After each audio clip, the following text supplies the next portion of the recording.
Talksport live at Wembley ahead of England-Serbia in the penultimate qualifier. England already at the World Cup in North America next summer. Now it's about who's getting on the plane and being in that squad for that World Cup. We're less than 15 minutes away from kick-off. Let's talk about England's forward options, because there's no second striker, orthodox second striker in this squad. No Watkins in the squad. Danny Welbeck was maybe considered, but certainly wasn't included. Harry Kane is England's main striker. If he's injured or suspended, what happens? We heard Tuchel talking about Foden as a 9.5 with Faker others in the interview earlier.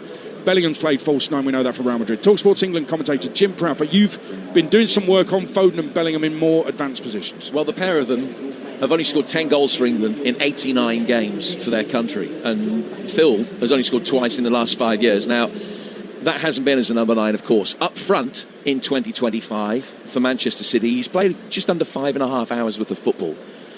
But in those 321 minutes, no goals, no assists, 9 shots and only 3 on target. So that's a shot on target every 107 minutes as a number 9. Has scored 10 career goals as a forward, which is more than Jude. He played up front in a 4-1-4-1 against Plymouth and against Liverpool in the second half of last season. So it is a role that he has played within the formation that Thomas Tuchel likes to utilise.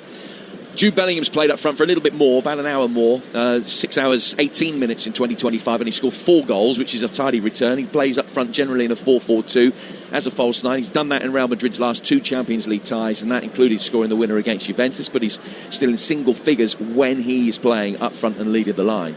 But obviously they're 2 players with very different profiles. And if Harry Kane is absent and you decide that you're going to play them both, I don't know which way round Tuchel would decide that he had to play them, whether it would be better for Bellingham to play up front and Foden to be the player in support, or whether Foden plays up front, drops deep as a false number 9 and allows more space for Bellingham to make third man runs inside the penalty area. I don't know how Thomas Tuchel would see that. Stuart Pearce, what do you reckon? And bear in mind that in the interview with Faye, Thomas Tuchel said he sees Phil Foden in central positions, smiling while he's playing. He talked about the Dortmund game last week. I was there at the Etihad for that, in which he played more centrally but behind Erling Haaland, and scored a couple of goals from those central positions. So do you see Phil Foden being that kind of false 9, 9.5, or do you see Jude Bellingham flourishing in that role for England? Jim makes a good point, but I've got to say the situation about, Foden playing high and Bellingham going past him, making runs behind that, I think that falls flat on its face unless you hold the ball up. And unless that ball goes into your centre forward, you can't make that run beyond the centre forward. So for me, whoever's going to play that point position has got to be able to hold the ball up. And I'm not sure Phil Foden has got the physical stature, or that's his ideal position to play. I prefer, if someone said to me, right, Kane's not available, Rashford's going to play up there. I would be more comfortable with that, or even Bowen at a push more so, or Bellingham as a third choice more so than Phil Foden, personally. And I guess that takes us back then to the scenario. Do you see that there is a place in the World Cup squad for Phil Foden? Because from what Thomas has said, and from the teams that have been picked, and I know Phil Foden's coming back into form, and there were reasons for last season, and he is playing better club football this season. But it's hard really to see Phil Foden taking a place in this squad with what we've talked about and the constraints of it, picking a 26-man squad. If he's not there as Harry Kane's deputy, then he appears almost, if a player of Phil Foden's talent could be a luxury, to be a little bit of a luxury when you're thinking, well, he's second choice here, he's third choice there, he's third choice there. Should you have more defensive cover and not pick him at all? Well, personally, I think he's got to vie for a place that is in the same position as Jude Bellingham, personally. And Eza, potentially. I think Eza, at a push, can certainly come off and play on one of the wide flanks at a push, because he can go past somebody. But in the main, I would look at him solely as that number 10 position, and you're fighting for that place. If I didn't think he was a starter in that, the game, as we've spoke about many times at tournaments, is a squad game now, and you've got to come off and have impact. And if we think Foden's form is good enough to get him in the squad to come off and have impact, if Eza or Bellingham or whoever it may be playing in his position is not playing well enough, then all well and good. But Foden as a 9 in Kane's absence, and this is a scenario that's only if Harry's injured or suspended. Foden as a 9 is a complete non-starter for you. Yes. in all honesty. I think there are better options to lead the line.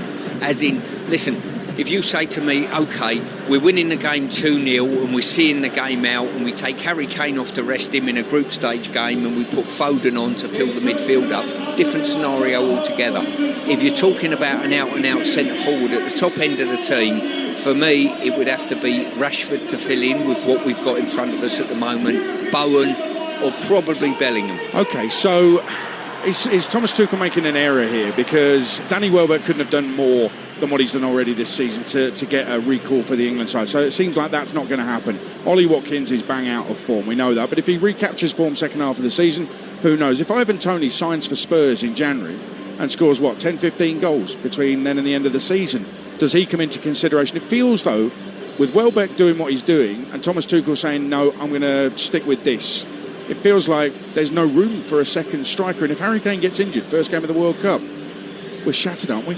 It'll be a problem to us, there's no doubt, because he's one of the, at the moment in Europe, you've got Harry Kane and Haaland, setting trends that you'd never seen before. So we're fortunate that he wears an England shirt. So that's fantastic. So we don't want to lose him. But I think that he's cute enough to know that you never shut the door on anybody.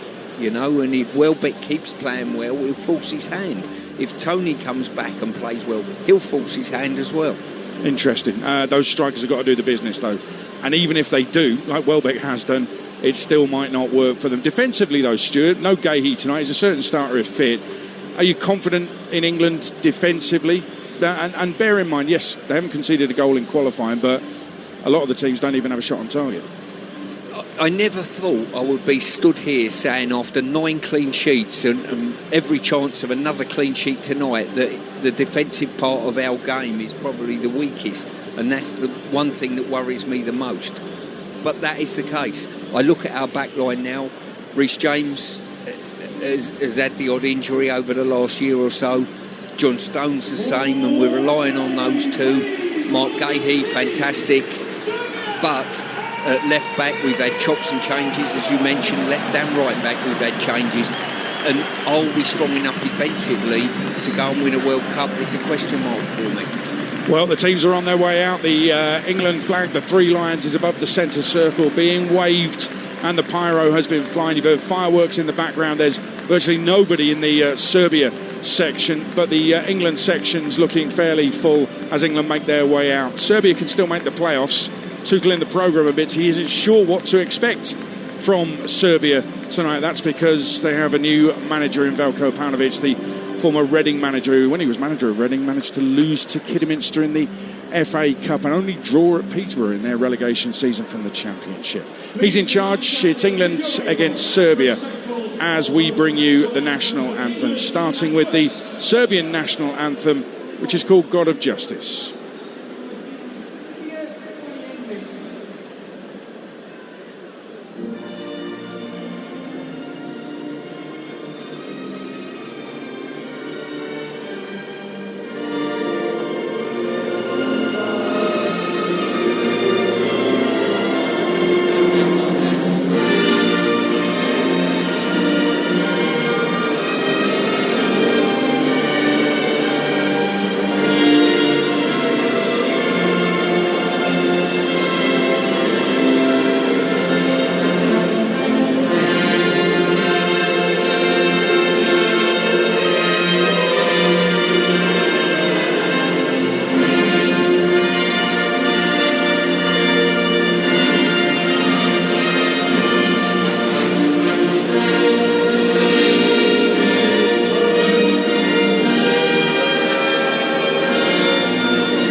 The Serbian national anthem, and now stand by for God Save the King.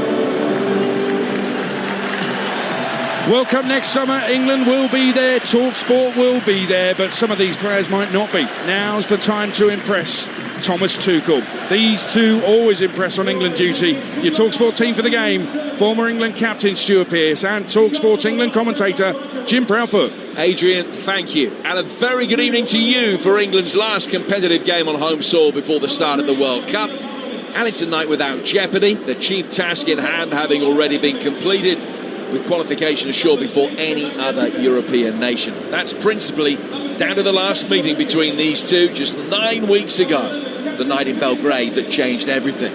Going into that match, the flag had been flying. 2 dreadful summer performances, followed by a victory against Andorra that drew immense criticism. The green shoots of recovery that Stuart spotted that night blossomed on the plane to Serbia, where a 5-0 win saw the most England shots on target against top 30 opposition in over a decade.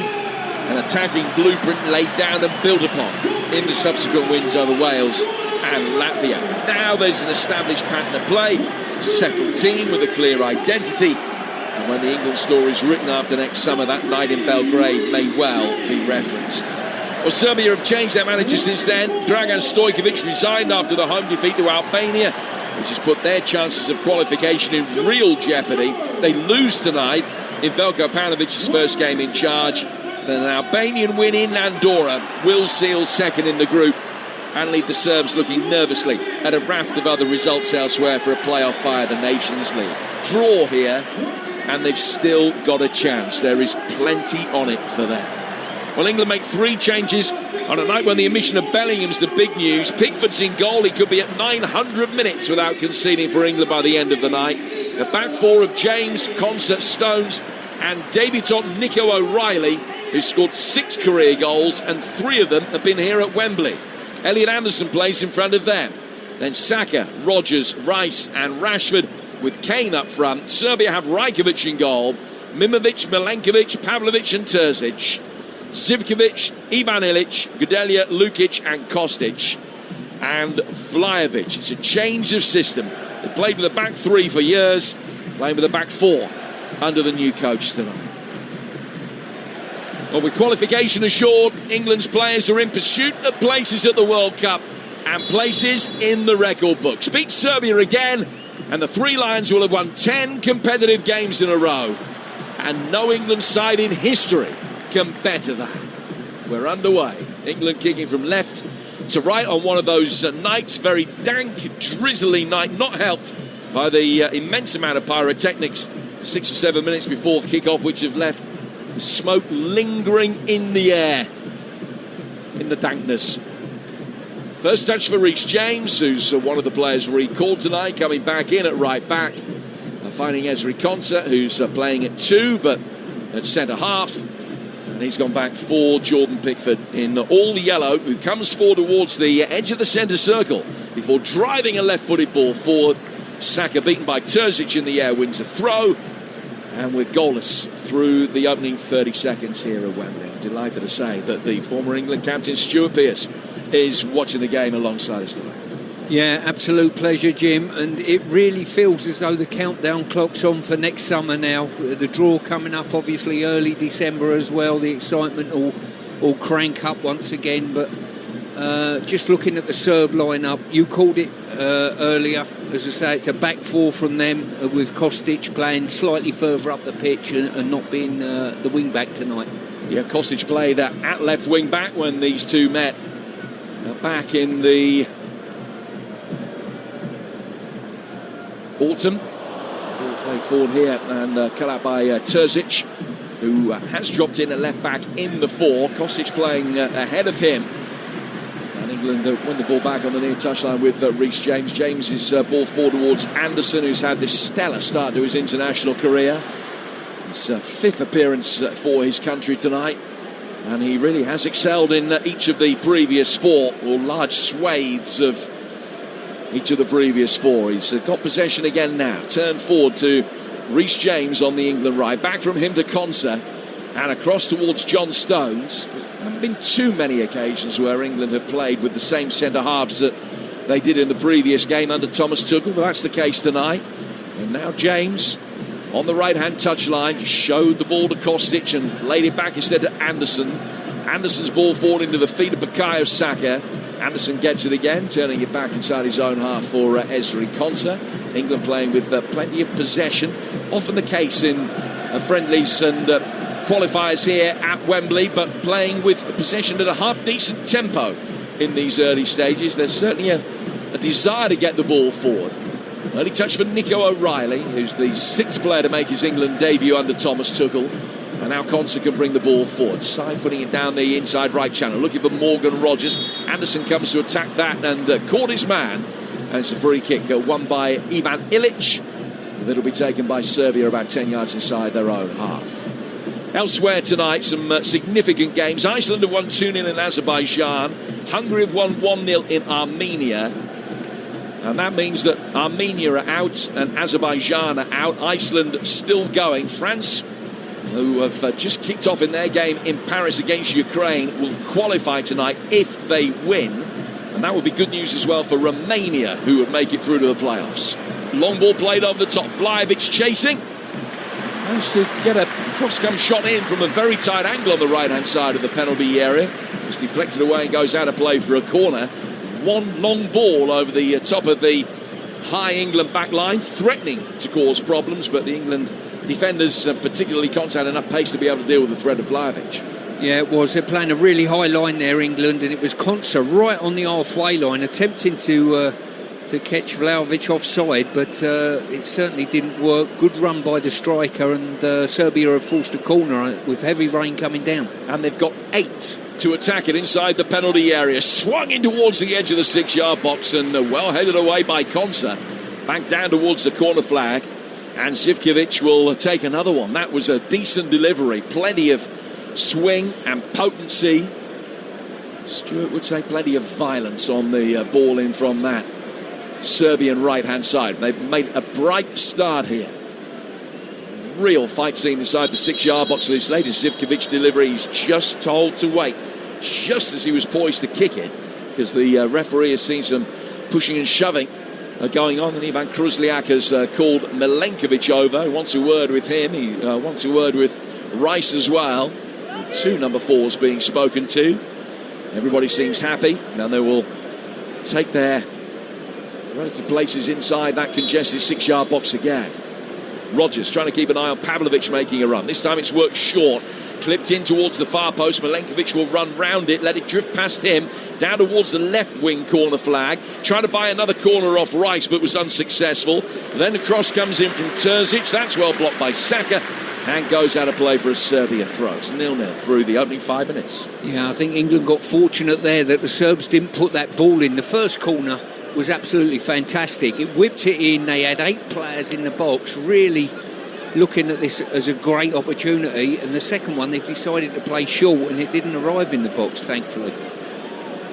Throw taken back to Pavlovic, and he'll turn it all the way back to his goalkeeper, Predrag Rajkovic, who was first choice during the Euros and played in that 1-0 defeat that Serbia suffered against England when a Jude Bellingham goal in Gelsenkirchen got England's campaign off to a winning start. But Rajkovic hasn't played too many games recently. He's been dropped, but gets his place back tonight under the new manager, replacing a Bournemouth's former Chelsea goalkeeper, Georgia Petrovic. They're in no kind of form, Serbia. And it's been the results against Albania that have all but crippled this qualification campaign. If they were to lose tonight, you would imagine Albania will win away to Andorra, and that will mean that Serbia can finish no higher than 3rd in the group. That isn't necessarily the end for them. They will still qualify for the playoffs via the Nations League if 3 of Wales, Northern Ireland, Romania and Sweden finish in the top 2 of their group. Now that's not unlikely. Wales and Romania probably will. Northern Ireland may well as well if they can get a draw in Slovakia tomorrow. Sweden under Graham Potter almost certainly won't now. They've left themselves far too much to do. If Serbia finish 3rd in this group, that almost certainly means that Israel will go out. So the way that the qualifications works, so many ramifications for one country with a result of a completely unrelated country in a completely different group. England try and work the ball forward down the right-hand side for Saka. It's clear towards halfway. Brought under control by Vlahovic, the Juventus striker. has scored for his country in the World Cup. And he's won a throw which will be taken on the left flank for Serbia. There's not a sparkling start for England when you consider how quickly they have been out of the traps in some previous games. Not playing at a bad tempo. Haven't seen quite as much of the ball as they did in the early stages of the match in Belgrade between these two. But they're in Serbian territory now, albeit that they haven't quite got it. Vlahovic has lost out. Konsa doing well, stepping up for the defensive line, can flick it down the right-hand touchline for Rodgers. Back he goes for Konsa again. Now Reece James will take over. A player that in this system is never given an awful lot of licence to push forward from full-back. He'll be the one that stays back. But now he will just trot gently into Serbian territory before receiving the ball and going back for Elliot Anderson. Anderson back for Stones, and as the rain continues to come down with increasing ferocity, Stones will work it out towards the left-hand touchline for England. Another opportunity to try and get it forward. Play by O'Reilly, trying to find his way through, works it down the line for Rashford. His cross was blocked. Serbia looking to get it forward quickly, and Vlahovic acknowledged the intent of the pass forward, but Stones could cut it out. And Konsa brings it through the centre circle and then hits a zipped ball down just behind Saka.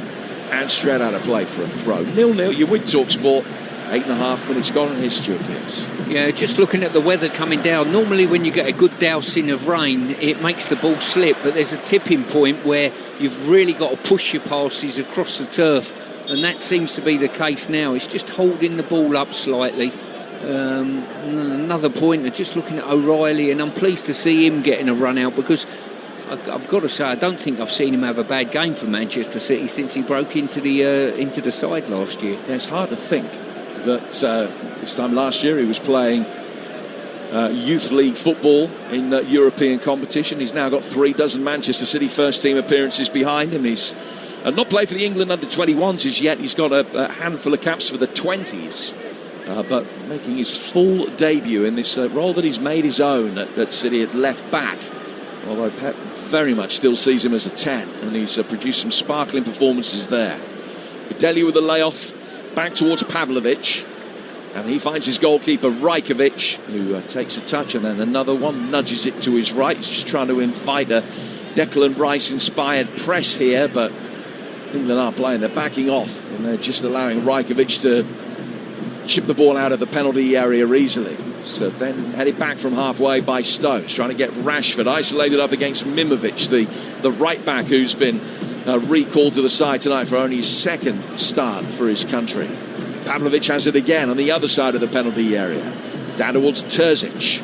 Terzic taking a touch out of the left-hand touchline, spears the ball down the line. Vlahovic trying to get there. James can get there, and then has to hit a back pass back towards Pickford to make sure that he had enough strength to get the touch, and he does find his goalkeeper, and Konsa is going to be able to bring it away. Still 0-0 in all of the games that have just kicked off in a World Cup qualification in Europe tonight, including this one here at Wembley, as Rodgers sends a beautiful ball out to the far side of the penalty area for Marcus Rashford. Rashford controlling it, trying to get it onto his right foot. Couldn't get himself into a shooting position, but he can play in Reece James. Driven in by Rodgers. Unorthodox defending with a diving header from Pavlovic, who's only about 2 feet off the ground. He nodded it into the ground, and it bounced up for his goalkeeper to come out and claim it. And we're through the opening 11 minutes still. We're waiting for the first shot on target. Yeah, really good build-up play there. Rodgers, a fantastic switch pass to Rashford, and he's just miscontrolled it behind him, that sort of give the Serbian backline chance to get into sync. Konsa's battling with Vlahovic, and Vlahovic has pulled him back. Free kick goes England's way just inside their own half. I think it's one of those nights, Jim, when we do get it in these wide areas, get it in the box. You know, it's slippery, and anything in and around or behind the back line between the goalkeeper is going to cause a big problem. That was the tactic that England employed out in Belgrade, and it was a pretty shoddy night that night as well, weather-wise. The crosses didn't come in with a great degree of accuracy, but they did come in regularly. Saka with a lovely little nutmeg there of Sasha Lukic. Fires the ball out to the England left-hand side for Rashford, where O'Reilly is waiting in support. He's pulled it back instead for Elliot Anderson. Anderson chopping it onto his left foot, then onto his right, gets a shot in which is blocked. England working forward again. Rodgers winning the seconds and almost able to thread it through for Saka. And as it came back to him, he hit it too briskly for Kane to control. With the crowd appreciating that. because that was potent football from close quarters by England, played with a really good tempo around the edge of the penalty area. Just didn't quite come off. That was better. It certainly was, and it was that man again, Rodgers, who just flicked the ball with his outside of his foot. It just was cut out. It was Saka who darted in behind, and it was Milenkovic who come across the back line and just got there first. England coming into this on the back of 10 wins in 11. They've won their last 9 competitive internationals. Only ever won 10 in a row once. That was back in the 2014-15 season in qualifying for Euro 2016. Those 10 successive wins sandwiched around 2 really disappointing tournaments. Sandwiched by 2 very disappointing tournaments. The World Cup in Brazil, England failed to win a game, and then the inauspicious European Championship campaign where England were beaten by Iceland, but they did win all 10 qualifiers that time. Hoping to do it again. In fact, only one European nation has ever won more consecutive competitive matches without conceding. That was Spain, who won 10 in a row at the same sort of time between 2014 and 2016. 10 successive competitive victories and didn't concede in any of them. England can make it 9 in a row without conceding in competitive games tonight. Play stops because of a foul on Kostic just outside the Serbian penalty area, 10 yards outside the box. Referee's gone across, doesn't look full of sympathy. Ivan Kruzliak. Kostic is still down on the floor, writhing around in pain. Another result from earlier in Group I. Norway beat Estonia 4-1. And yes, he did. He scored twice, Erling Haaland, who's now got 30 goals this season for club and country in 19 games. November the 13th, he's got 30 goals already, including 14 in his qualification campaign. And he scored in each of his last 10 internationals with 19 goals. Well, that means they're all but mathematically qualified, Norway. Italy go to Moldova tonight. If Italy win by 10 this evening, they've only got to beat Norway by 5 in the San Siro on Sunday. I think it's fair to say Norway have won that group, but mathematically not quite. That will put Italy in the playoffs, and Italy are in the playoffs. That means Germany will almost certainly be seeded for the tournament itself. It's another example of these ramifications of one result and the effect that it can have on the other countries. Germany ranked 10th in the world at the moment in the FIFA list, and that will almost certainly be enough for them to be in the top seeds. It certainly will be if they win their 2 remaining games. England definitely will be in the top seeds, ranked 4th in the FIFA list at the moment. It's 0-0 here at Wembley on Talksport. Ball out of play for a throw that'll be taken by Terzic, about 12 yards inside the England half. Thomas Tuchel in a raincoat with a black baseball cap, protecting his face from the inclement conditions, and he's just standing with arms folded, looking on. I think he will be massively enamoured with the England performance so far. There have been some nice moments going forward, but they've yet to hit the heights that we've seen in the last 3 games. Yeah, we've just been, Morgan Rogers has played a part in a couple of the build-ups, but when we've fed the ball out to Rashford on 2 or 3 occasions, he's just come inside looking to open the goal up, but credit to the Serbs that they've stopped that line of attack pretty quickly. Long throw comes in from Terzic. Kostic trying to make something happen, has given a free kick away, and England will take it inside their own penalty area. Jordan Pickford now up to 826 minutes since he last conceded, so he's extended his own record by 100 minutes now since Pavlidis scored the winner here at Wembley. It's the last goal that Pickford has conceded. Elsewhere, Ireland 1, Portugal 0. Troy Parrott, who's been scoring goals for fun in the Dutch league this season, has given the Republic the lead against Portugal. Portugal will qualify tonight if they win, or if they get a draw and Hungary don't win, well, the Republic of Ireland lead by a goal to 0. The Republic themselves out. If they lose tonight, they will be eliminated, but leading courtesy of that goal from Troy Parrott. Ball out of play for a throw. Let me just clarify that. Portugal must win tonight to qualify tonight. They're trailing in the early stages at the Aviva by a goal. It's the only goal in the 7:45 kickoffs in Europe. And elsewhere in Africa, Nigeria eliminated Gabon earlier. They're part of a 4-team tournament. Nigeria beating Gabon 4-1 in extra time. Will play the winners of Cameroon against DR Congo, which is taking place at the moment, and the winners of that make it through to the Confederation playoff. England bringing it forward again with Saka. Saka outside him has got Reece James, who controls it and then slips. Tackled himself for a moment, but his recovery was almost instant, and he got back on his feet before Kostic could win possession back. Serbian captain sees James just knock it past him to Anderson, who drops deep to link up the play. Here's Harry Kane. Kane turning it first time beautifully down towards Saka in his yellow boots on the right-hand side of the penalty area. It opens up for Saka, but he's missed the top left-hand corner. That was that traditional Bukayo Saka move, taking it, dropping his shoulder, working it onto his left foot, but he couldn't get the angle right that time. Sent it a little bit too far wide and significantly higher than the goal. Yeah, and that probably takes us back to that point that we spoke about pre-match, the ball going into a centre forward who holds it up and sets it out wide, and the opportunity comes from there accordingly. England back in action, Sunday tea time. It's a 5 o'clock kickoff. Away to Albania, the final game in this group. We will be in Tirana for that match live here on Talksport. And on Saturday evening, we've got the huge rematch between Chris Eubank Jr. and Conor Benn live from the Tottenham Hotspur Stadium, which you can watch along on the night over on the Talksport Boxing YouTube channel. That's Eubank Jr. against Benn 2 this Saturday from 7 o'clock live on Talksport, or watch live on DAZN. Here at Wembley tonight in the rain, and it's still coming down with real ferocity. It's 0-0, largely chanceless so far. Last time these two sides met, England had 12 shots on target, but yet to force one this evening with the 20-minute mark fast approaching. Nico O'Reilly's in possession out on the England left. He's just been robbed of the ball there by Zivkovic, but Stones could come across and cover for his club teammate.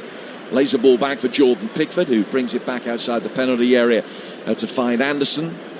And Anderson turns the ball down towards Konsa, in turn finding Reece James. It's interesting in terms of the team selection, Bellingham being left out, as we talked about extensively in the build-up, because Thomas Tuchel has said that he wants to keep faith with the players who've got possession of the shirt, but he has changed the fullbacks and brought Reece James back in as soon as he's available. Yeah, I think Reece is probably one of his favourites. I get that impression, you know, and I think he certainly worked with him before, and he likes him in that role. I think what I would like from him tonight is probably somebody that gets beyond Saka when it's needed, you know. I think he needs to soldier on a little bit, and this big diagonal, Jim, from right to left has been played a few times. O'Reilly on the end of that latest one, curved the ball back inside the penalty area that was half dealt with. James will now make a run inside the penalty area, but Anderson's gone the other way. Fired a ball in towards the far post looking for Rashford. Kane tried to help it on and bulldoze his way through, couldn't quite. It's cleared out for James. And now Rice will take over. And Declan Rice turning briskly in the midfield, just opened up his body in the right-hand half of the pitch and laid the ball down for Ezri Konsa. Konsa to James. Anderson getting it through. Saka inside the penalty area, drilled across the edge of the 6-yard box. He's looking for Rodgers. It's cleared by Pavlovic, and England have their first corner with 21 minutes gone at 0-0. Yeah, really good play there. Integral by Anderson in midfield. He's seen a lot of the ball in the build-up and on that occasion further up the pitch.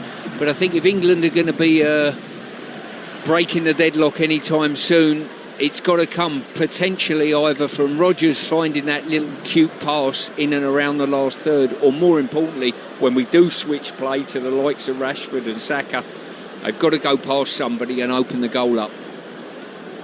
So this is England's first corner, and Declan Rice comes across to take it on the England right. He's worked it in short, right along the deck towards the bottom right-hand corner of the 6-yard box, and it's cleared. Saka back out for Rice again. Rice coming towards the edge of the penalty area, just laying the ball down towards Anderson. Anderson for Saka, and Saka chipping it up straight to the chin of Kostic. It's ricocheted off him and goes out of play, then off an England player for a throw. Going to be taken on the Serbian left. So we're midway through the first half. England yet to really pull up any trees. Thomas Tuchel is standing there, the body language such that arms across his body, he's looking frustrated, and potentially more so now because Jordan Pickford, who's had next to nothing to do, is down injured, sat down injured about 5-6 yards outside his own penalty area. Yeah, I think he's got a thigh strain. You know, he's hit a couple of long balls, long raking balls forward, and the way he's looking, just wobbling away at that thigh, left thigh, and I think that's what's happened. This isn't good news for him. Not good news for him, not good news for Everton either.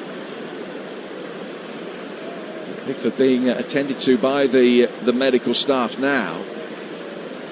23 minutes into the game here on Talksport. He's just getting back up to his feet and seems to have indicated that he's okay. Certainly okay for now. It's just giving it a little stretch, maybe soldier through towards half-time.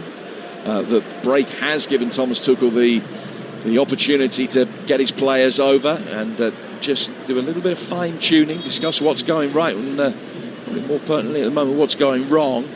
Similarly, Veljko Paunovic, the Serbian coach, can do likewise. He did have 18 months in charge of Reading and has got the job replacing Dragan Stojkovic. He'd had a spell in Spain with Real Oviedo earlier this season, only to be the first La Liga manager sacked this season. But now taking over the country for whom he won a couple of caps as a player. Pickford's okay. We will continue. Play will resume with a throw that Terzic will take in the left-back position for Serbia in all blue. Thrown forward. Vlahovic just comes underneath the ball with Konsa. Kostic made a run past them. England clear. Kane scampers after it. Pavlovic can clear down the Serbian left. Sasha Lukic going up for that, but can only nod it into the path of Saka. He can't get it to stick. Lukic comes across. Rice has beaten him to the loose ball, and O'Reilly will mop up 20 yards outside his penalty area by going back for Pickford, who doesn't want to stick his foot through it and send the long one forward that time. He's just passed it out from the back to find Ezri Konsa. Yeah, I was just looking at Thomas Tuchel doing a short team talk there, why Pickford was down, and a lot of what he was saying was aimed at Reece James. So I don't know whether he wants Reece James to get advanced a bit quicker, or alternatively tuck in and overload the midfield. Rice finding Rashford, who stings the palms of goalkeeper Rajkovic with a right-footed effort. But it was of little consequence, an easy save. He didn't have to move a muscle in just beating the ball down. Shot on target for England, but it stays 0-0. Yeah, really good set-up play there, including Rice and Rashford. And the shot, he just didn't set it out wide enough to start with. And they can work it forward again here, can Serbia, with Ivan Ilic. Plays the ball back through the midfield towards Gedelia coming forward. Now out to the right-hand side for Zivkovic, who will get a cross in. Konsa covering the run of Vlahovic very well. James can help it further clear, and Saka's ball towards halfway will allow England to push forward from the back and get out. There's not nearly the gulf between these two nations that there was out in Belgrade, because even at 0-0 that night, it was only a matter of time before England were going to score. But this evening, not too many clear-cut chances are being created. I've got to say, the Serbs, I think, have got more energy tonight and more organisation. I think we could just run past them at will in Belgrade. I'm not seeing that from them tonight. I'm not sure it necessarily happens in international football the way that maybe it does sometimes in club football. It felt like a performance in Belgrade where they were playing to get the manager out. I mean, there was a lot of political protest against him in the stands, and a little bit of fighting going on that the police had to come and quell. Such were the protests that were being aimed in Stojkovic's direction that night, and they were appalling. But they've been much better this evening. It's a much changed team. 7 changes in all for tonight from the one that lost to Albania last month.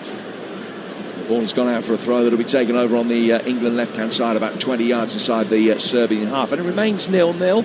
And just a few paper aeroplanes are coming down. Always the barometer for entertainment value here at Wembley. If England have maybe just lost the odd isolated supporter in the early stages. Here's Kane, though, dropping deep, picking up possession, working it down towards the right-hand side. Saka's controlled it neatly on his chest. James makes a run past him. That creates space for Saka to turn back inside and unleash another left-footed shot, which again is blocked. Anderson comes out, wins the seconds, foul by Pavlovic because he just nipped in between the Serbian centre-half on the ball.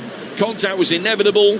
And it's a free kick that will be taken by England about 6 yards in from the right-hand touchline and 12 adrift of the corner of the box. Yeah, Saka received the ball out wide there, and I'm not sure the run of Reece James actually helped him. He sort of went on the overlap, then cut inside and went on the underlap, and I'm not sure that really helped Saka in any way, shape or form. They do have this free kick, and there's a two-man wall near the corner of the penalty area. It's a chance for Rice just to toe poke the ball up the line for Saka. But it's almost certainly going to be fired in deep towards the far post here. Indeed it is from Rice. Nice shape on the ball. Nobody really attacked it. It's punched clear. O'Reilly back in. Staying deflected. Oh, what a goal from Saka. That's a magnificent volley. Just a sensational goal. A snapshot. Didn't have time to think about it. Watched it onto his left foot and unleashed. It ends up in the bottom left-hand corner. England haven't been brilliant, but that is a real moment of inspiration from Bukayo Saka. And it's 1-0. Yeah, it was. The ball's broke to O'Reilly on the edge of the box on the left-hand side. He's hit it. It's been half cleared, gone wide.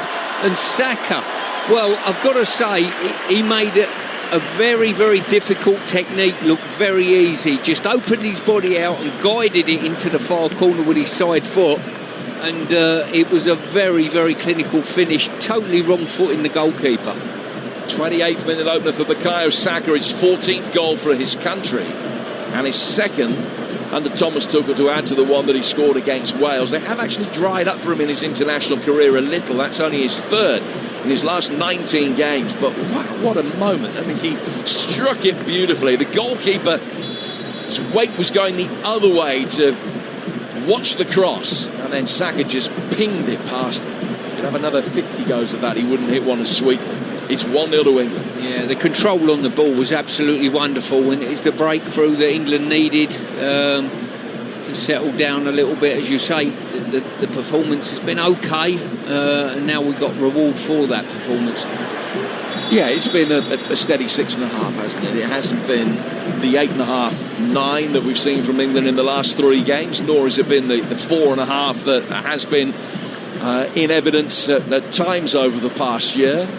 England have been steady away, but when you can be steady away and have moments like that, steady away might be good enough. Here's Anderson playing it back for John Stones. England 1, Serbia 0. And that has huge ramifications for Serbia's qualification hopes. The other scoreline in this group at the moment, which is very relevant for Serbian fans, Andorra 0, Albania 0, is still the way that it looks. So it's England on 21, Albania on 12, Serbia on 10. As things stand right now, Latvia and Andorra already eliminated. England bring it forward again. Rodgers very nearly threading it through for Saka. It was cut out. And he should be knocked away relatively easily by Zivkovic. Has he given it away? No, not quite, because the whistle has come to his rescue as he lost his bearings and lost possession near the edge of the penalty area, but was fouled by Rashford in the process.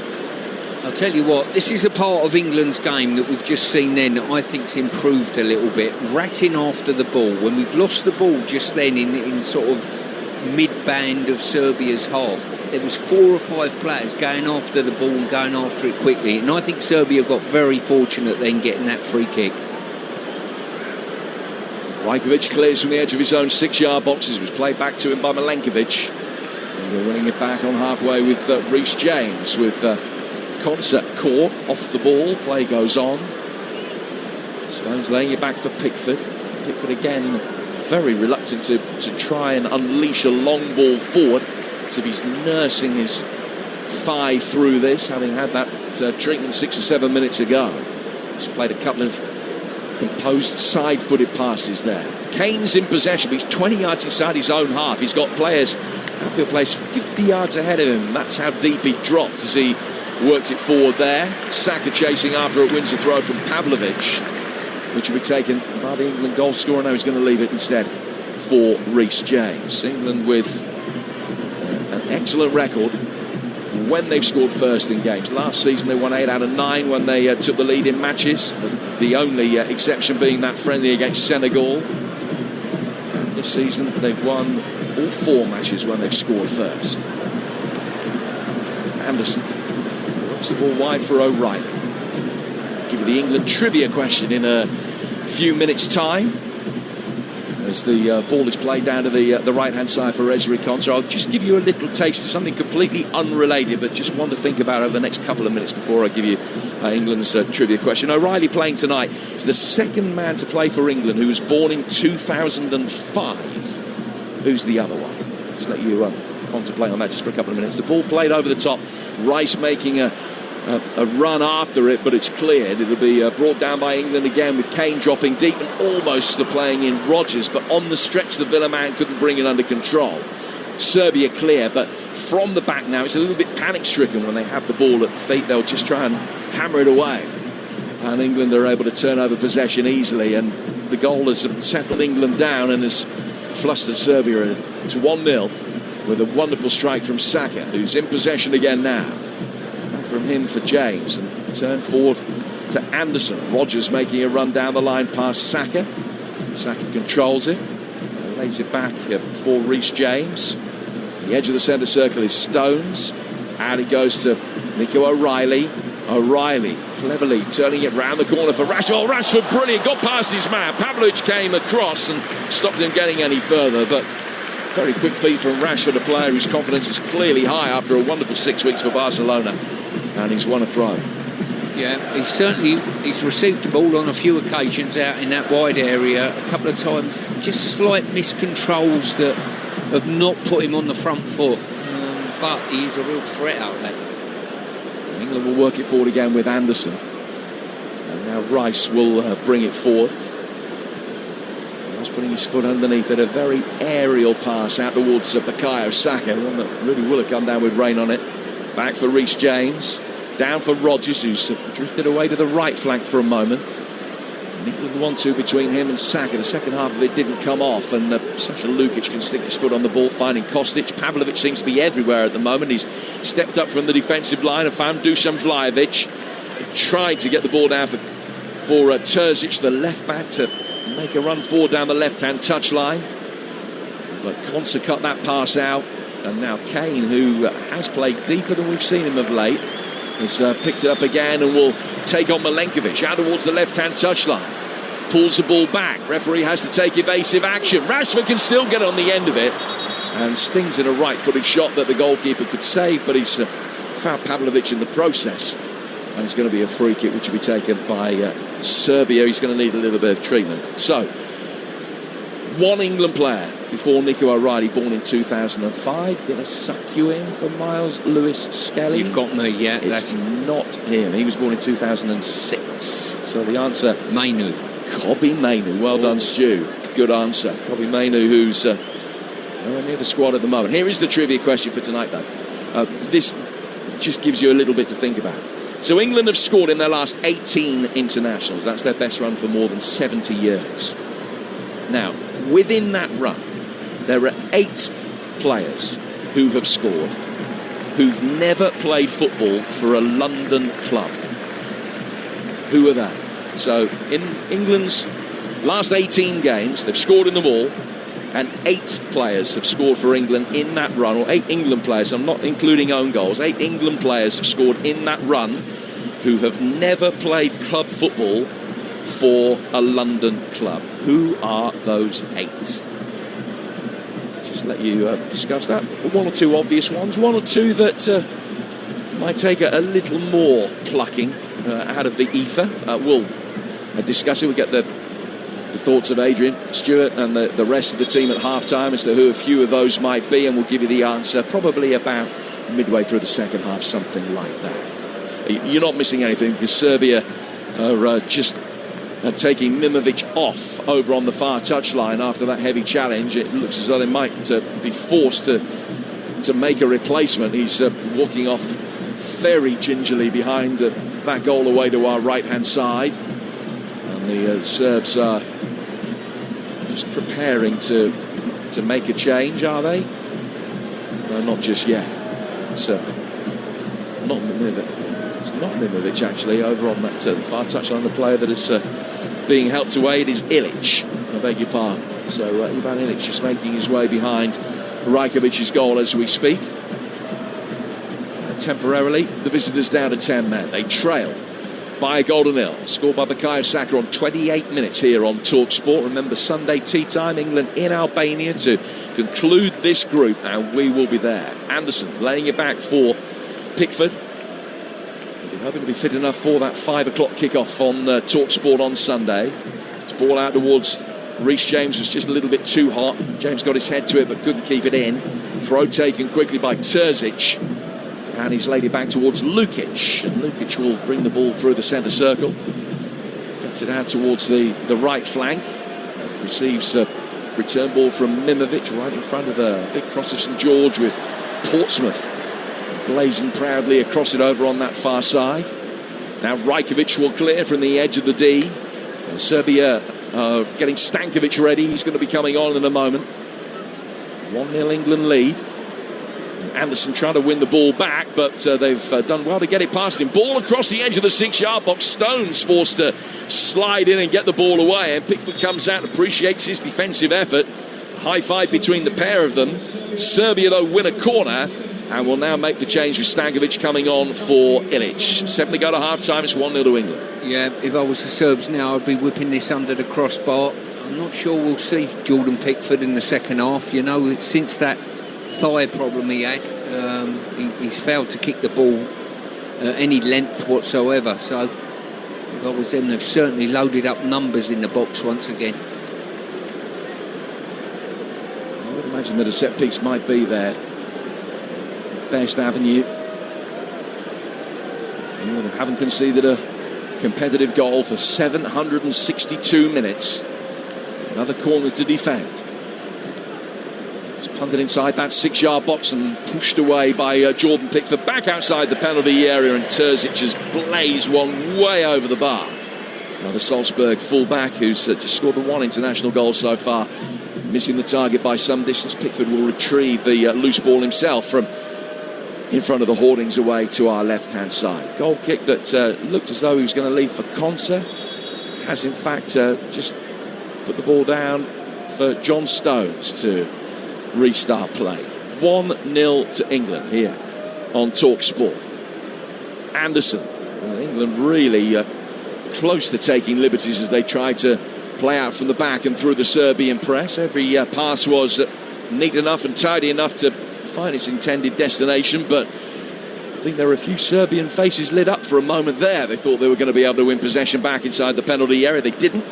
Anderson just a little bit high with the crossfield ball for O'Reilly, which drifts out for a throw that'll be taken over on that Serbian right-hand side. England 1, Serbia 0 here on Talksport. 5 to go to the break, Stu. Yeah, as I say, that crossfield pass has been a feature of this first half a little bit. We've seen it from Anderson, we've seen it from James, and we've seen it from Rodgers on a few occasions, but we just need a little bit more punch when it arrives into those wide areas, and a good delivery. Oh, Pickford playing out from the back again, and it was ball into the feet of Anderson, who would be aware that he had one Serbian player closing him down, maybe not aware that he had one coming from each side. And Anderson hurriedly scooped it back towards Pickford, and again England survived, but I think Anderson would have appreciated the ball being played into him there at that pace. Kane getting it forward here for O'Reilly. O'Reilly towards the edge of the penalty area. Wembley goal-scoring specialist, and he's maybe just hit the outside of the post bar and touched on the goalkeeper there as England win another corner. Yeah, he did exactly that. He drove with the ball, a nice little 1-2 with Rashford. He's hit the outside of the post through a deflection. Second closest England had come, but we've got an opportunity now to put the ball in the box from the corner with Declan Rice. As I mentioned earlier, half the club goals he's scored in his career have been here at Wembley. Nico O'Reilly. I think that one would have gone down as an own goal. The cross intended for players arriving at the far post rather than a shot. I don't think it was on target. So in front of the little pocket of about 100 Serbian fans, this England corner will be taken over on the far touchline by Rice. Swept in, headed down by Kane, and wide. What an opportunity there. Brilliant corner in. Declan Rice, in swing, right foot. In it come. And Harry Kane coming in on the far post above all the Serbian defenders has just headed it down and wide. And for his standards, he's shaking his head now. He'll know that he should have scored there. He's got the chance for a little bit of history tonight. There are only 3 players have ever scored in 5 straight Wembley appearances for England. Bobby Charlton did it in the late 50s. Peter Crouch did it. Wayne Rooney scored in 6 in the 2014-15 season. Kane should have added to it there with what would have been his 8th goal in 8 games under Thomas Tuchel. Talking about Haaland being on 30 goals for club and country this season. Kane's on 20 in 15 games, which is pretty tidy. He's got it again now inside the centre circle. When he's playing deep, and has done as a feature throughout his international career, but he's really deep tonight as he plays the ball forward here for Rashford, who has just caught Mimovic. What have you made of Kane's starting position in open play? Well, he's dropped off on a couple of occasions, once right in front of us, dropping really deep to link play. What I like about him when he does drop off that deep, he gives the players advanced of him exactly what he would like. As I say, he's got the ball, he's turned. It would have been easy for him in the centre area there to turn round and play it sideways or play an easy ball. But he hasn't done that. He's hit a raking ball to Rashford in behind their back line. And basically, he's put a message on the ball and said, that's the type of ball I want to receive as a centre forward. England have conceded a free kick in the heart of the midfield. Nico O'Reilly is the guilty party. Serbia with an opportunity to try and get themselves back on level terms. The only other goal in the European World Cup qualifiers tonight, scored by Ireland's Troy Parrott. They lead Portugal by a goal to 0, which would put off Portugal's qualification. Sure, it wouldn't stop it, just put it off, but keeps Ireland in the tournament. They lead by a goal to 0. Azerbaijan, Armenia and Gabon all eliminated from the World Cup already today. In comes this free kick. Hit down the right-hand side of the penalty area. Pickford comes out, gets a foot to it and kicks it away from Kostic. And it's out of play for a corner. It was a well-worked one down the right-hand side of the box. Just took Kostic a little wider than he wanted to go.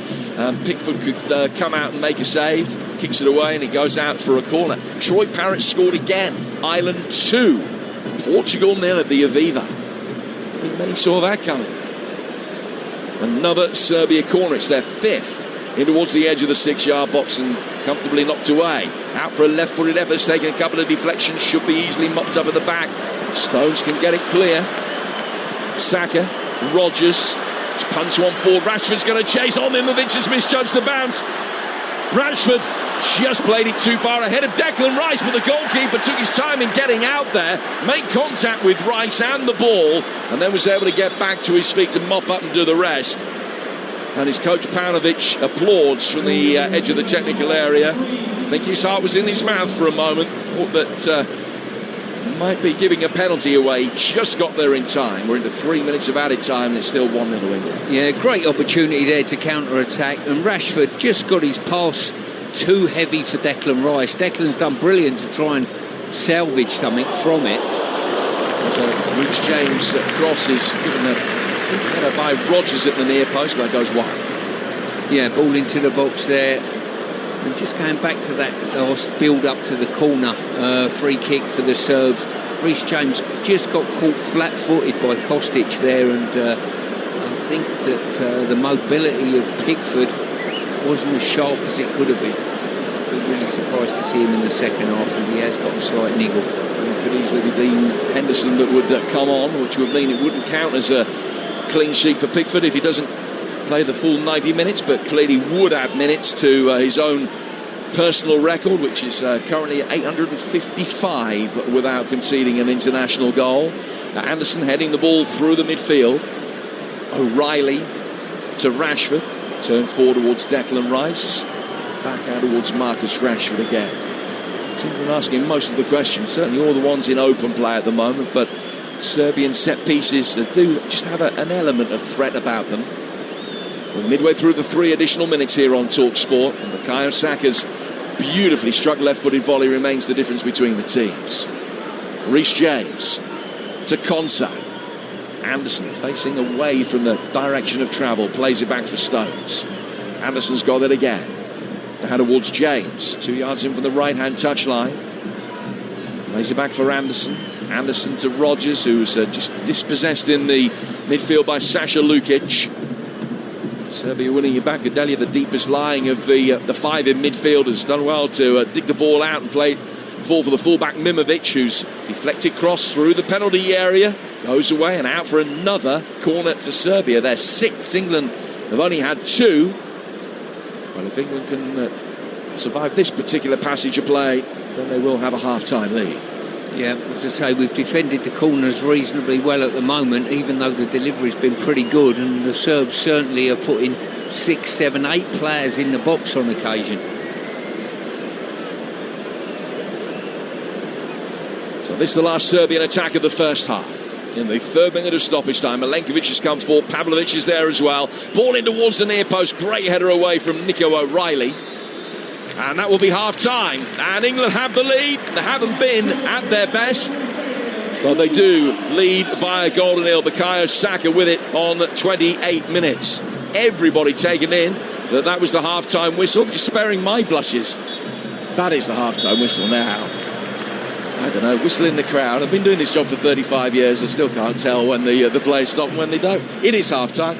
England leading. Bukayo Saka on 28 minutes. A beautifully taken goal after O'Reilly's effort deflected back towards him. England not at their potent best. They have been good enough. Only for Thomas Tuchel to think about.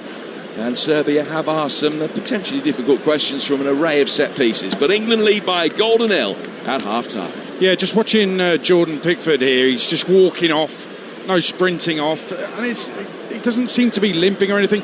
No keepers have been warming up since he went down injured. And at first I thought it was one of those goalkeeper tactical injuries. But Stuart Pearce, you seem to be convinced that there is some sort of injury there. It's going to be interesting to see if he comes out for the second half. Well, put it this way, we saw a succession of long passes from him with that left foot. Since he went down injured, he's not kicked the ball over any form of distance with his left foot. So it tells me if he comes in there and you've got a player that might be a slight doubt, I wouldn't take the chance on him, especially a goalkeeper in a game like this.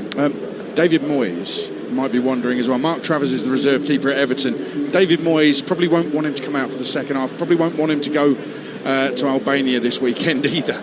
No, he certainly won't if there's an injury, but that's the nature of it. But listen, he'll be desperate to play the second half. I've got a feeling if you're a manager with duty of care, you'd probably say, look, we'll sit you off for the second half and see where we go. I've got a feeling he might make one or two changes at half-time. David Moyes was on the breakfast show with me and Jeff Stelling on Monday. He gave us a really good interview and actually spoke highly of Jordan Pickford, the England number one as well. We'll see if he comes out for the second half. But let's talk about the goal, Stuart. Bukayo Saka.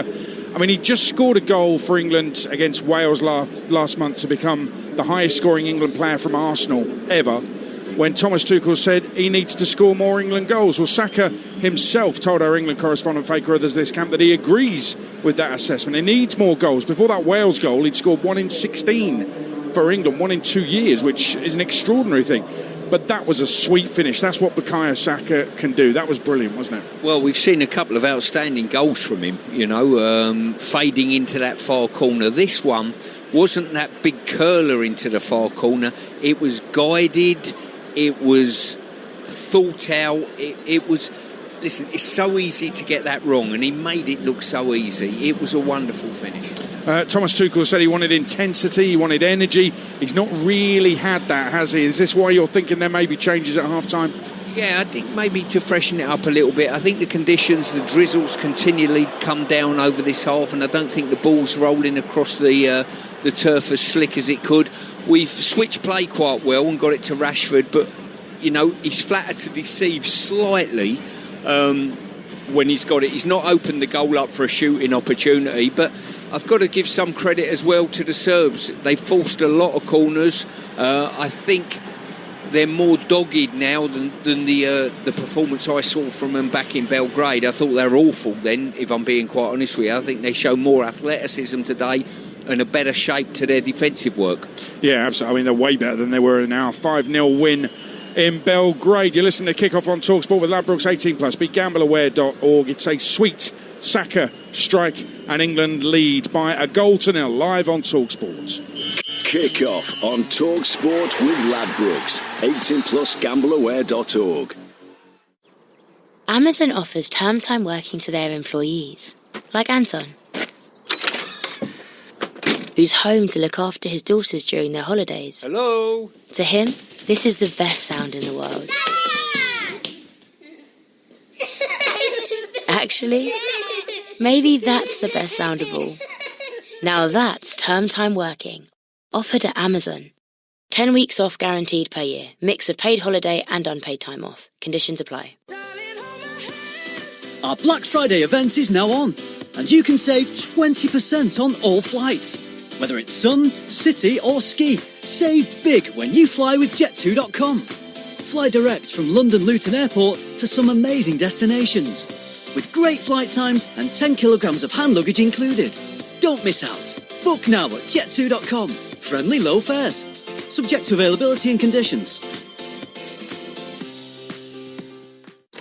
Angela Rippon, what are you doing here? I've come to tell you about using energy flexibly, Albert. Flexibly? Yes, smart meter owners could get rewarded for moving their energy use, like doing the laundry at off-peak times. So I don't need to do the splits? No, Albert. Nobody wants to see that. Get rewarded for using energy flexibly, only with a smart meter. Search Get a Smart Meter today. Eligibility and availability vary. Consumer action required. Reward schemes and tariffs available to selected customers from selected suppliers. When BP asked me to read the voiceover for their new Wild Bean Cafe ad, I thought I knew what to expect. But when they told me I'd be reading the script next to a mountain waterfall, on horseback, strumming a harp, in a hailstorm, naked, ow, ow, ow, ow, well, that was wildly unexpected. Just like Wild Bean Cafe having a freshly ground signature espresso blend for everything from Americanos to flat whites in a fuel station. Wowzers. Wild Bean Cafe, only at BP. Subject to availability at selected BP stores only. This is for the Ford Transit drivers. For being there for 60 years. For getting cracking at the crack of dawn. For rolling up your sleeves and bringing the elbow grease. For 60 years of carrying the load. Of putting roofs over our heads. Of bringing the daily grit and graft. And for 60 years of delivering the goods. We thank you. Because when we celebrate 60 years of Ford Transit, we are really celebrating you. Adrenaline pumps. Kick off live on Talksport.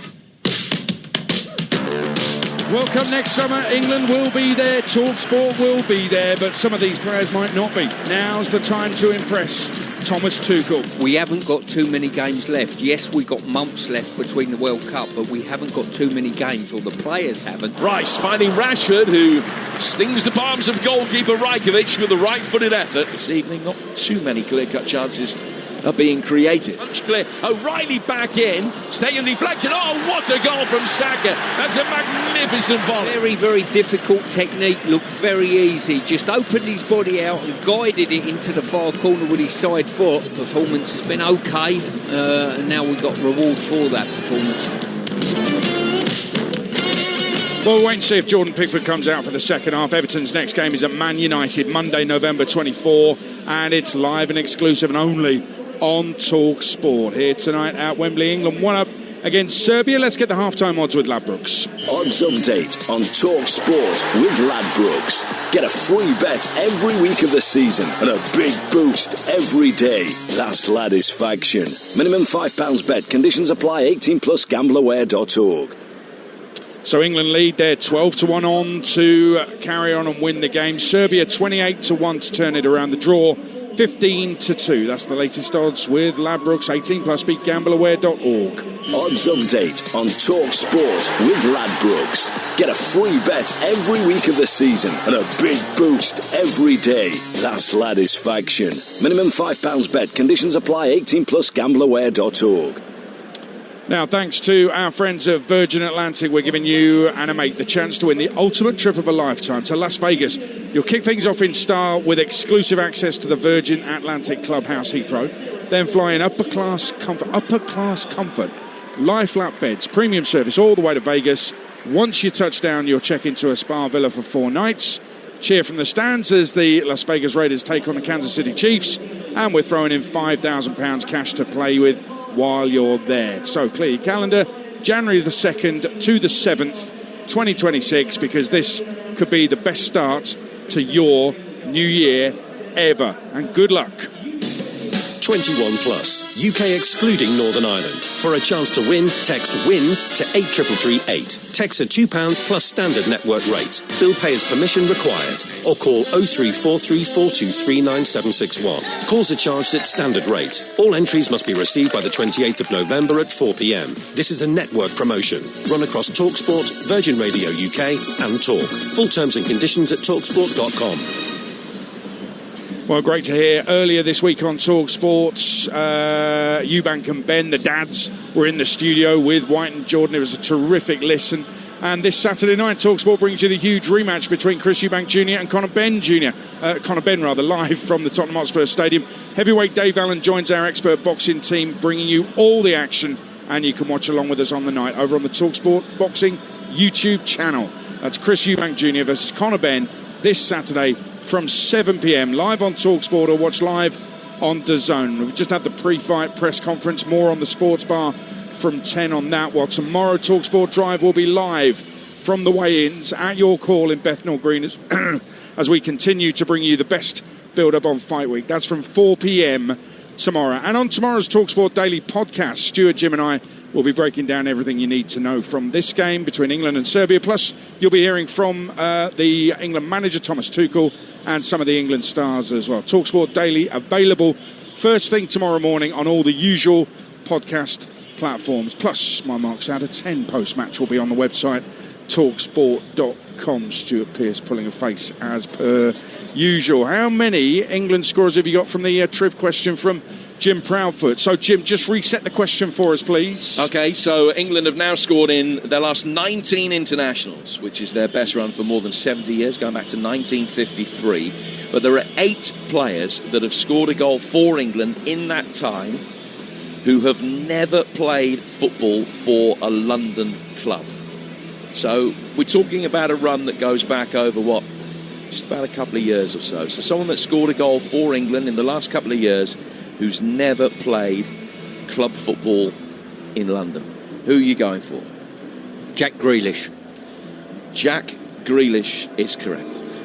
Marcus Rashford. Marcus Rashford is correct. Jude Bellingham. Jude Bellingham is also right. OK, we need more time here.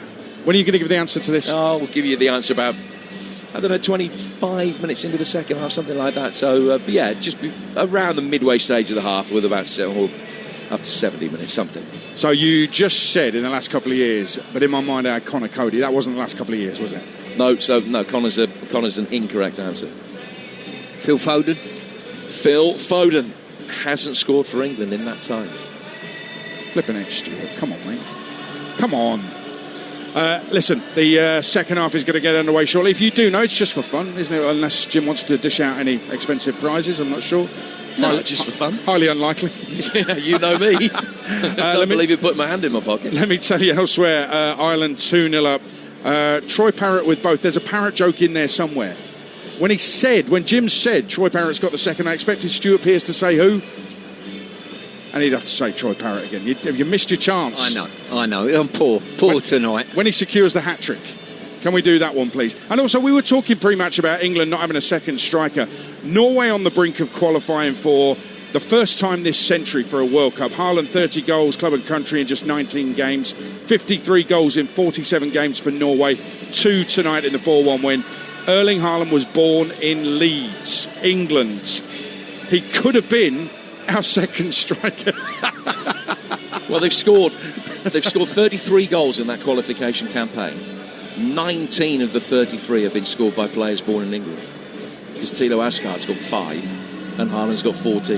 If you could get a time machine and go back to when he was 2 years old and went back to Norway with his dad, would you fly over there and just say, look, just hold on, just wait for it. England, it's where you're from, sir. They will need you to win the World Cup in 2026. When your dad's played for Norway, it was never going to happen, was it? I suppose not. Never going to happen. But it frustrates me a little bit that nobody tried. But we weren't to know, were we? Who knew he was going to be? Because his dad was not a prolific goal scorer, let's put it that way. If we're going back in time machines to stop certain individuals, would you go back to parents of players that have scored against England and say, don't do it, don't conceive tonight? Is that what you're suggesting? That's just inconceivable. Thank you, Jim. What a thought that is. I mean, how late in the day do you leave it? Who knew we'd be talking about this at half-time? Do you mean me personally, or does one? Oh dear. Hold it right there. On that bombshell, the ball is on the centre spot. The teams are back out for the second half, and we'll let you know of any changes if there are any very shortly. England leading by that Bukayo Saka goal to 0. England 1, Serbia 0. It's the second half, live on Talksport with Stuart Pearce and Jim Proudfoot. And Pickford has come out for the second half, so hopefully the point of view was just tactical, and he went down midway through the first period. Bukayo Saka out for the second period as well. No changes being made by England at this juncture, nor any more being made by Serbia, who lost Ivan Ilic to injury in the first period. Stankovic came on to replace him. We're back at the way. I'll give you the two lineups very shortly. Serbia in all blue are kicking from left to right, and England in possession, attacking what used to be the tunnel end here at Wembley, and in possession over on the far touchline with Konsa. A ball from him towards Anderson, who's won the first free kick of this second half from Lukic. So England, Pickford in goal, James, Konsa, Stones and O'Reilly, then Anderson, Saka, Rodgers, Rice and Rashford, and Kane. Serbia, Rajkovic in goal, Mimovic, Milenkovic, Pavlovic and Terzic, then Sivkovic, Stankovic, Gudelja, Lukic and Kostic, with Vlahovic up front in a 4-5-1 formation. Serbia have had a flurry of corners, very little else. England leading, courtesy of Bukayo Saka's goal on 28 minutes. Also, worth bearing in mind, France will qualify tonight if they win, but they're being held at the moment by Ukraine. And Italy will definitely not be qualifying automatically if they don't win by a cricket score tonight, and they're being held in Moldova. 0-0 at the start of the second half in Chisinau. England only won 2 corners in the first half here at Wembley, but a poor back pass which missed Rajkovic has given England a corner at the start of the second. Yeah, I've got to say there, Rashford's made a run forward, realised he was offside and stopped running. It was a lost cause, it really was. And Declan Rice set sail like you've never seen and put the frighteners on the back line, and they've ended up kicking it out for a corner. Really good play from him, and he's got the opportunity to toss the ball in the box. Anderson starting in the 6-yard box has peeled away. A zone of defending from Serbia by and large, although they have got a man on Rashford who's making a darting run towards the near post. It's fired in deeper, headed away, although there's a suspicion of a push in there, and indeed the referee has found in favour of the left back Terzic, who's gone down, and it's stayed motionless inside the 6-yard box for now. In the African qualifiers, earlier Nigeria eliminated Gabon by beating them 4-1 after extra time.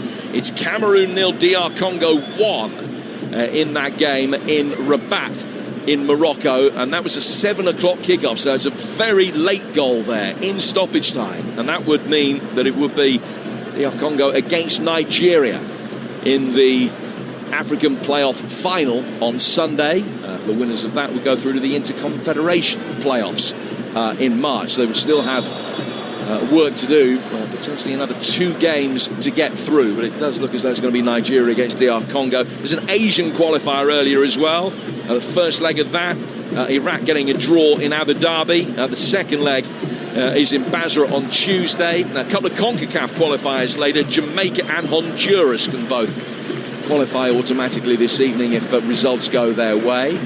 Here, England are on the verge quite of mathematically eliminating Serbia, but the Serbs really need a positive result to keep their realistic hopes alive, as we detailed earlier. The other game in this group, the one saving grace for them tonight, still 0-0 between Andorra and Albania, with England in possession. Stones has gone square to his right for Konsa and now towards Reece James. Work back inside England territory again. Not necessarily the real zest, crisp passing football from England that we've got used to seeing over the last 3 games under Thomas Tuchel. But there's a nice pass there from Rashford out towards the far touchline, brought down by the goal scorer Saka. James is on the scene. He's laid it back for Anderson and gets an immediate return. Reece James with a little reverse down for Morgan Rogers, who will turn it away from Pavlovic. Saka can come in on his left foot again, clipping inside the area. Rice looking to get into a position to flick the ball on, but Milenkovic headed it away. And Serbia will then work it down towards the right-hand touchline, but straight over the line and out of play. A pass Zivkovic for a throw that will be taken on the England left by Nico O'Reilly. It's 1-0 to England with 4 minutes into the second half here on Talksport. Yeah, I think on occasion we just need to load the box up a little bit. When Serbia have got back in slot and they've looked quite compact, sometimes it's just a case of just fake the ball in the box and commit a midfield player or two into the box to make it a numbers game. What stage does Thomas Tuchel bring Jude Bellingham on? Probably or does he not? Yes, I think he does, on about 60 minutes, and maybe Eza as well. I just think that the performance as it is, whilst it's not a bad performance, bringing a couple of fresh faces on to give him a run out wouldn't be a bad thing. I thought they would have done that at half time, Jim. I really did, but he stuck with this line-up, and but I don't think it'll be too long past the 60-minute mark that he'll make the call. Let's come back to those potential substitutions shortly, as Rashford comes in off the left flank, gets it onto his right foot and lets fly, and that's deflected away off Milenkovic. Hit Kane last and goes out of play for a goal kick. And do you want to see more minutes of Bellingham or Foden tonight, bearing in mind everything that Thomas Tuchel has said and the fact that Foden hasn't had an opportunity since March? Personally, if you're making if you're asking me which one, either or, personally it would be Bellingham. So I think he's ahead of Phil Foden. Here's the goalkeeper Rajkovic, shaven-headed Serbian stopper, firing the ball forward. Stones, now O'Reilly, who's been ultra composed on his international debut. Would have been a huge surprise had he not been.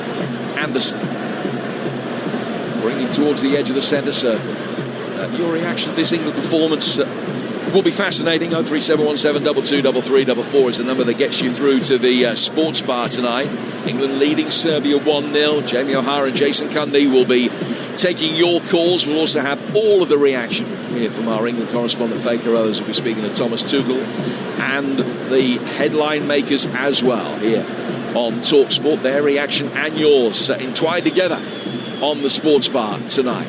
03717223344. England work a diagonal down towards Rashford, who controls it on his right thigh. Now glides forward towards the edge of the penalty area, trying to go the long way around Mimovic, who flicked it off Rashford.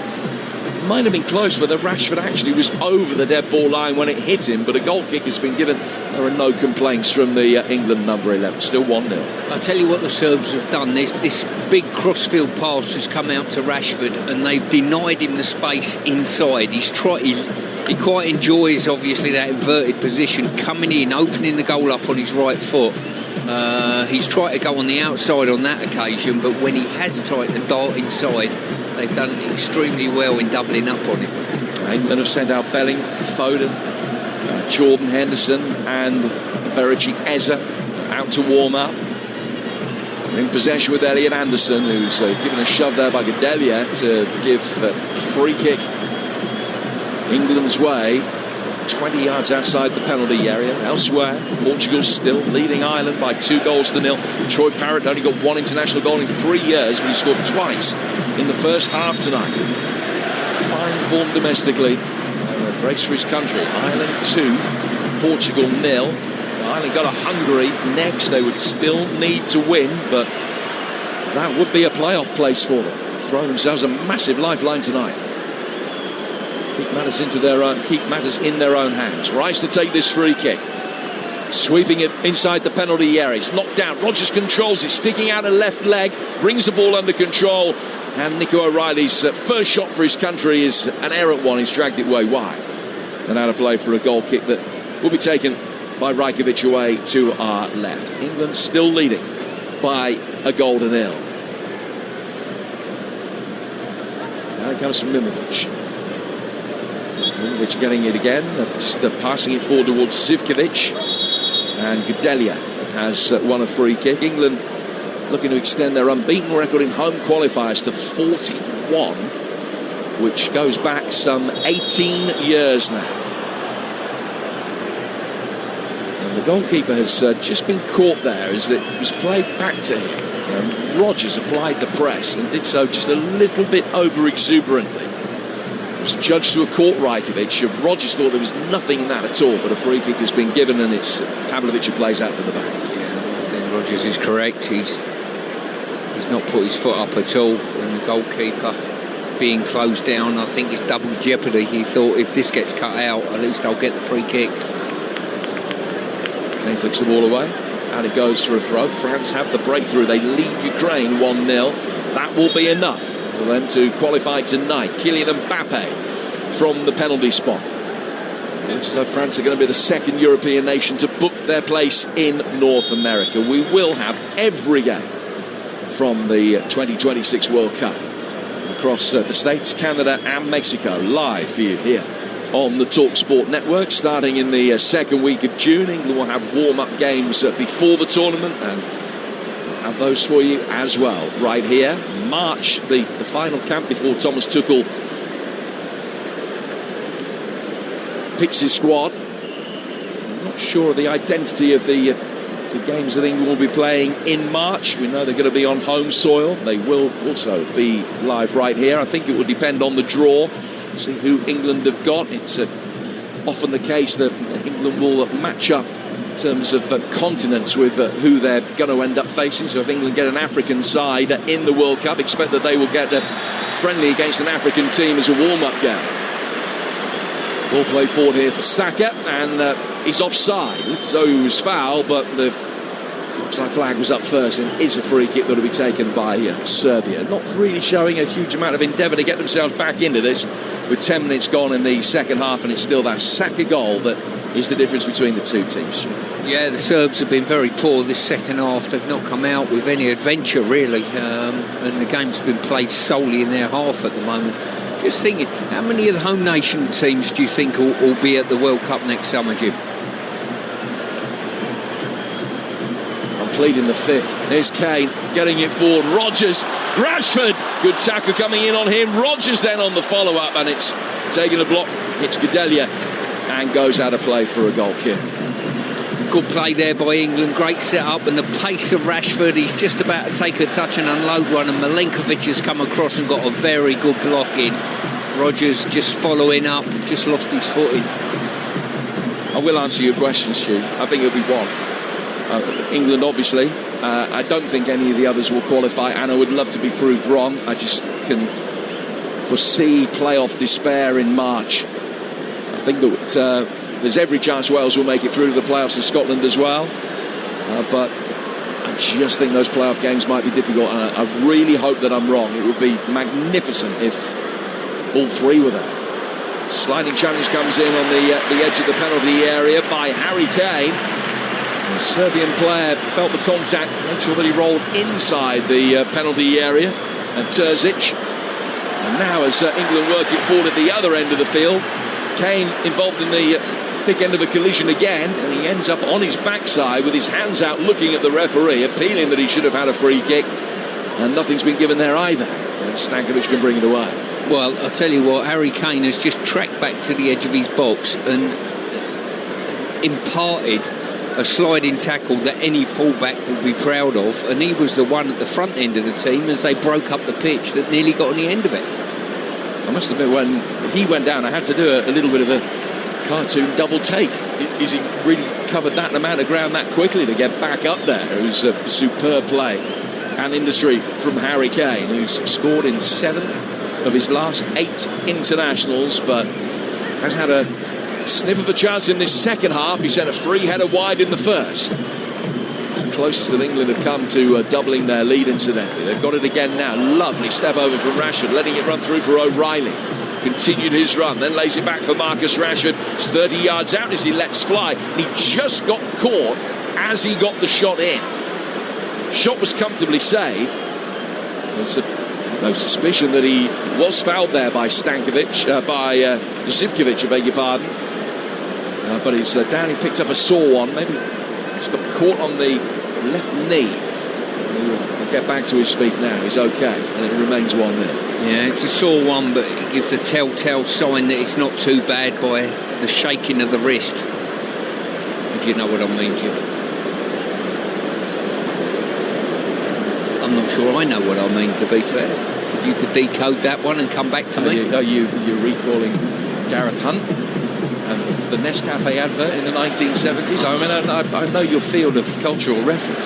Yes, indeed. Yeah, I'm sure that's what it was. That's as good as that. Yeah, Rajkovic has got the ball. He brings it out of the 6-yard box. And with a minute to go to the hour mark, it's still 1-0 to England here on Talksport.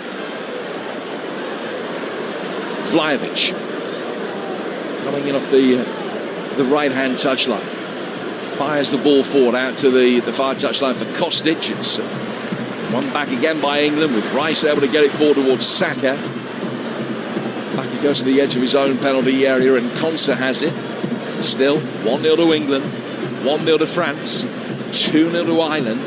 Italy being held in Moldova, and that is the passport for Norway's automatic qualification for the World Cup after their thumping win against Estonia earlier. England bringing the ball forward again from the back with John Stones. DR Congo won that game in Rabat against Cameroon, so Cameroon are out. They won't be at the World Cup. DR Congo and Nigeria live to fight another day, and one of them will go through on Sunday. Only for the next round of playoffs, though, not qualification as yet. Saka play back towards Reece James with an hour gone. I'll run through the trivia question for you again in a few moments' time. A last chance for you to consider what the answer might be. A lovely reverse ball forward. Flag stays down against Rashford, but he's dispossessed, and now the flag comes up. It was Mimovic that had tracked him. It didn't look as though Rashford was half a yard offside as the ball was played forward. A little reverse pass into his run. Mimovic had come in from right back with him, tackled him, and then the flag came up late. Yeah, unfortunate there. Good ball inside, into that inside right position, and various subs have just been called back, and I think there'll be some movement there. Jude Bellingham looks as though he's one of them. Meza, it looks another. Foden, I think there's going to be wholesale changes. And probably the game as it stands probably needs that, Jim. Cristiano Ronaldo has just been sent off for Portugal against Ireland. 2-0 Ireland lead, and Ronaldo sent off, unable to add to his prolific international goal tally of 143 tonight. 2-0 to Ireland, and they're a man up as well, and that keeps matters in their own hands going to Budapest on Sunday, and we'll keep you updated with that here on Talksport. Serbia inside their own penalty area as England prepare to make this raft of changes. Foden and Bellingham both coming on.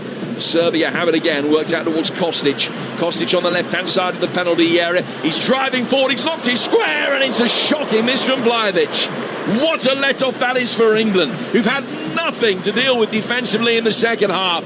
But Kostic got goal side, he rolled it through the 6-yard box, and Vlahovic flicked it with his left foot wide of the far post.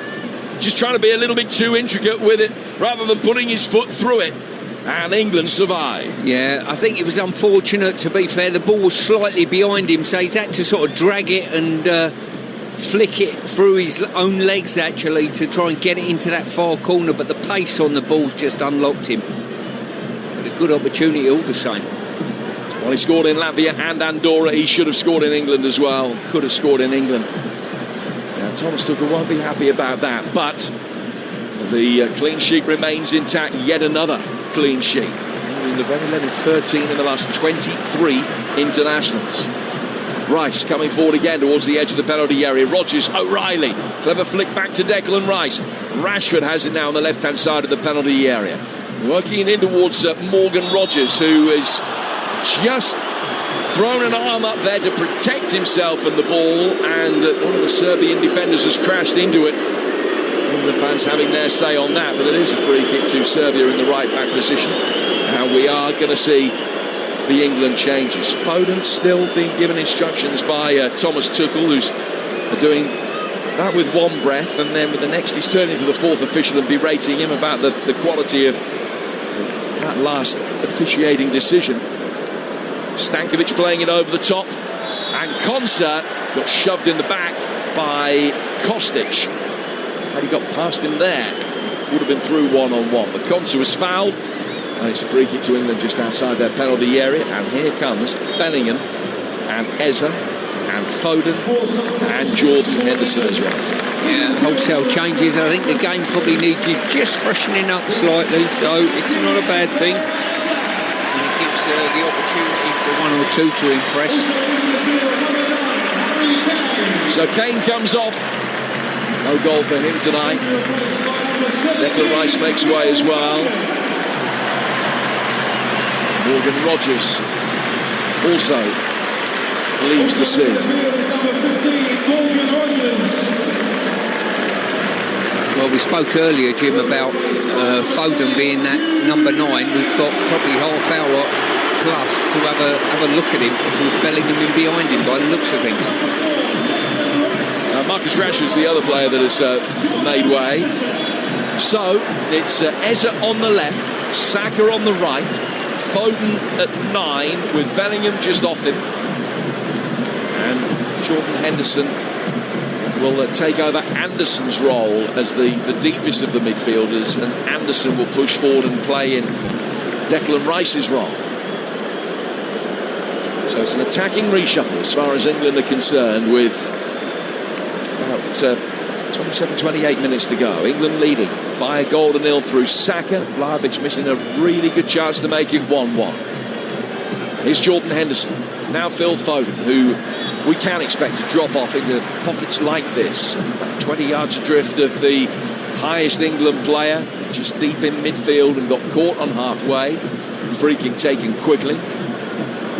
England will work it down to the left-hand side for John Stones to bring it forward.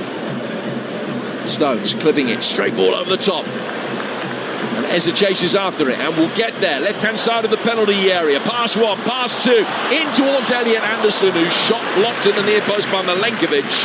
And it's come off Anderson and gone out of play for a goal kick. Yeah, I think we're privy to see a few things that were talking points before the game. You know, Rice not being available for whatever reason. What would that look like? Can Anderson play further up in Rice's position? Foden probably playing the highest up, the centre forward role, if you like, with Bellingham just in behind, and Eza occupying this left hand side. Well, it's almost 4-4-2 as far as England are concerned now, almost. In the way the Real Madrid play it as well. So Bellingham, the fish out of water. He has scored against Serbia in his international career before. It's one of only 6 goals that he's got for his country in 44 games. Phil Foden, only 4 in 45, and 2 of those were in his first 3 matches. Has only scored 2 international goals in the last 5 years. England in possession, work it back to Elliot Anderson again. 4 from him to Jordan Henderson, who's winning his 88th cap for his country tonight. A lot of them under Thomas Tuchel as a substitute. 6 of Tuchel's games, Henderson has come off the bench. Delia winning it back. Foden will chase after a ball that's gone back to the goalkeeper, and he's controlled it a little bit awkwardly, but he can clip it out to his left back. Second ball through the midfield, seized upon by Elliot Anderson, who's had another very solid game. It's a lovely turn in the midfield by Jude Bellingham. Bellingham to Foden to his left-hand side. Eza to his left. Here is Eza again. Tries to open it up the other way. Anderson trying to pass it in the bottom left-hand corner, but it was blocked. Comes out for Jordan Henderson. Back from him to O'Reilly. Now to be played for by Konsa. Saka on the right-hand side of the penalty area, drawing defenders out of position.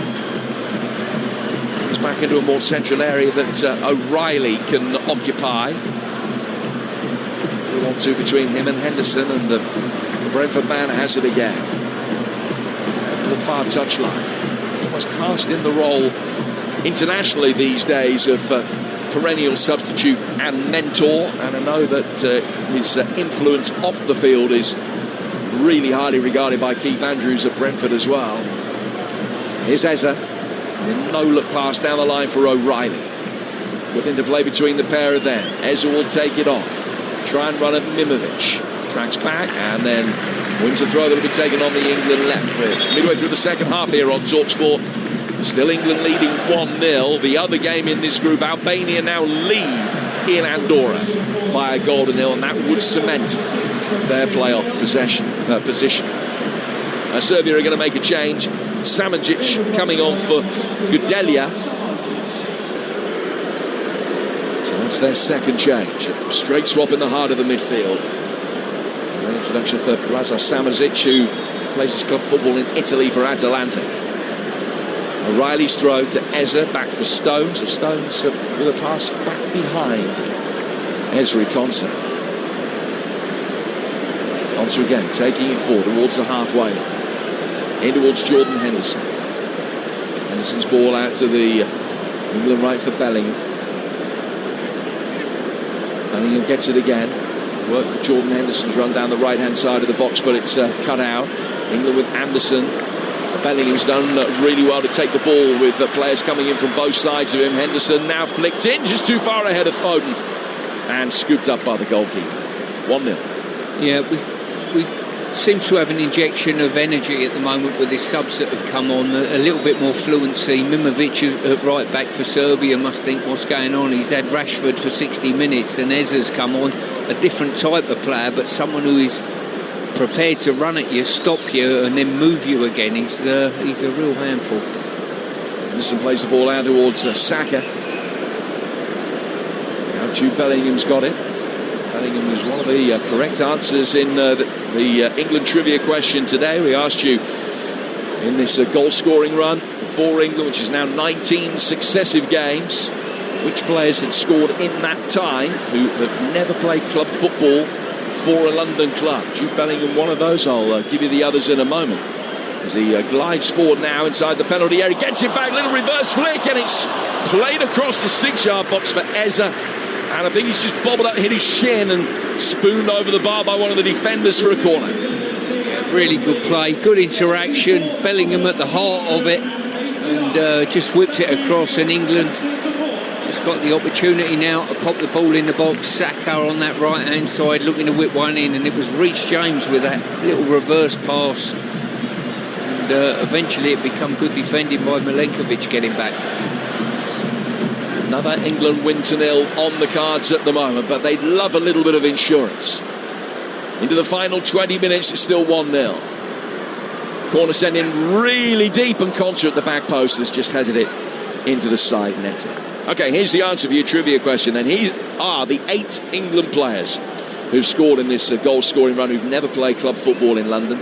Bellingham and Grealish you had. Rashford you had. Trent Alexander-Arnold. Curtis Jones. Anthony Gordon.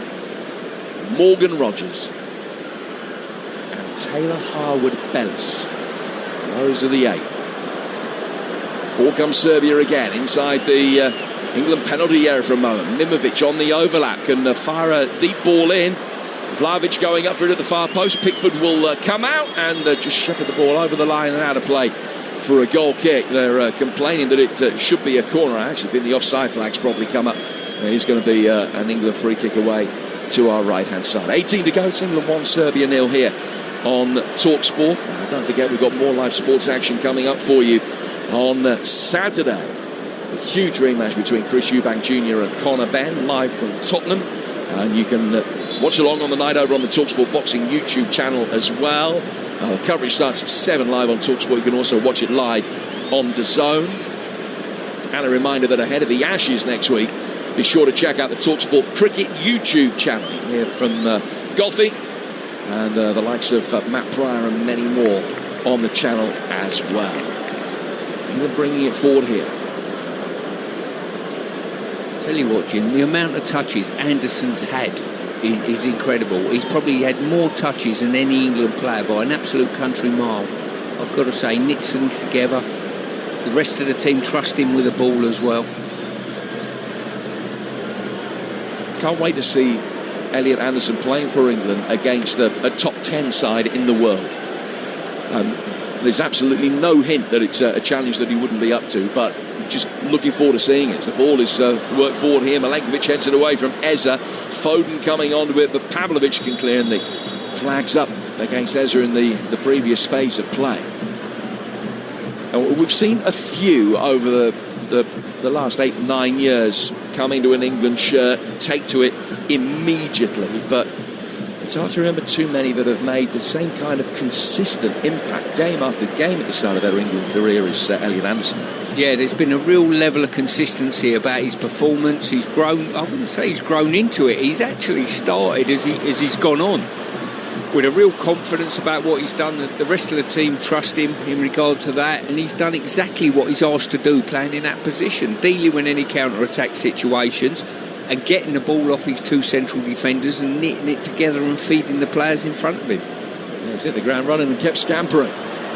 Mistake by one of the Serbian substitutes will just allow England to get possession back on the edge of the penalty area. Right-footed ball in. Oh, it's wide from Foden's flick header. Came to meet it, and it was a flick diving header from Foden, both feet off the ground as he tried to arrow it towards the top right-hand corner, and he's put it just wide. Yeah, the curl on the ball, it was a great ball in, but the curl on the ball just caught him out a little bit. It was airborne, probably slightly too early, and he's ended up not being able to crane his head around it. But the one thing England have got now, since the changes, I think we've got more players in the box when that ball's gone out wide, which obviously gives more targets and more pressure on the Serbian backline. 15 minutes away from another clean sheet. 15 minutes away from a 10th successive victory in a competitive international, which is something that they've only ever done once in their history, which was back in 2014-15, as I mentioned earlier. If they can then go to Albania and win 2-0, they would equal Spain's all-time international record of 10 consecutive wins 2-0 in competitive games, which was set in the middle of the last decade as well. More changes are going to be made here for Serbia, who are going to introduce Marko Grujic, a familiar figure back in the day, former Liverpool man, had a loan spell at Cardiff as well. We'll also see Luka Jovic come on. Former Milan striker is now playing his club football in Greece for AEK. And Radonjic, the Red Star Belgrade winger, is the third player to be introduced. So that completes the Serbian substitutions with 14 minutes to go here on Talksport. A reminder, England in action in Tirana next Sunday, 5 o'clock it kicks off. And build up at 4 here on Talksport. Right from the stadium out in Albania. The game itself kicks off at 5, the conclusion of England's qualification campaign. As things stand at the moment, they'll be going into it having won 7 out of 7 and scored 19 without reply. It's been tougher against Serbia tonight, who've given a much better exhibition of their skills this evening, albeit that they were better in the first half than they've been in the second. Pavlovic bringing the ball away. Lays it through the midfield for the substitute Stankovic. He's put under immediate pressure from Foden and played forward towards halfway. The ball brought down. Bellingham's got it. Just got caught there by the substitute Grujic. Play goes on. Saka chasing after it. Plays it back in. Foden has headed it away from Eza, who's coming in behind him. And then Anderson wins a corner as he tries to knock the ball square across the edge of the 6-yard box. They just didn't get the communication right. Foden had left it. Eza may well have scored, but Foden's touch took it out of his flight path, and England have to make do with the corner. Yeah, I think we've seen a couple of situations there with Foden playing the furthest up the pitch, the number 9 role. He's had a couple of opportunities where you think someone with a touch more stature might have scored with his head a couple of times. Michael Olise's doubled France's lead. They're qualifying tonight. They lead Ukraine 2-0. England with this corner as they look to double their lead. Players make their way out of the 6-yard box as the cross comes in from Foden. It was an away swinger and easily headed away. Saka threatened to go back for Pickford, but instead has turned it back out towards the right-hand touchline to get England on the front foot. And the impressive Anderson lends the ball to Jordan Henderson and gets it straight back. Now there's space for Bellingham. Runners ahead of him, including Eza. To his left is Nico O'Reilly, who plays in his City teammate Foden. Back from him to Bellingham. Bellingham on the edge of the D, and leaning back, he's fired the ball way over the bar. 12 to go, 1-0 to England. Yeah, as I say, England press in. They're in and around the final third at the moment. They're getting good numbers in the box when they get opportunity, but opening up the Serbians is proving very difficult, and this second goal will be welcome, I think, from Thomas Tuchel.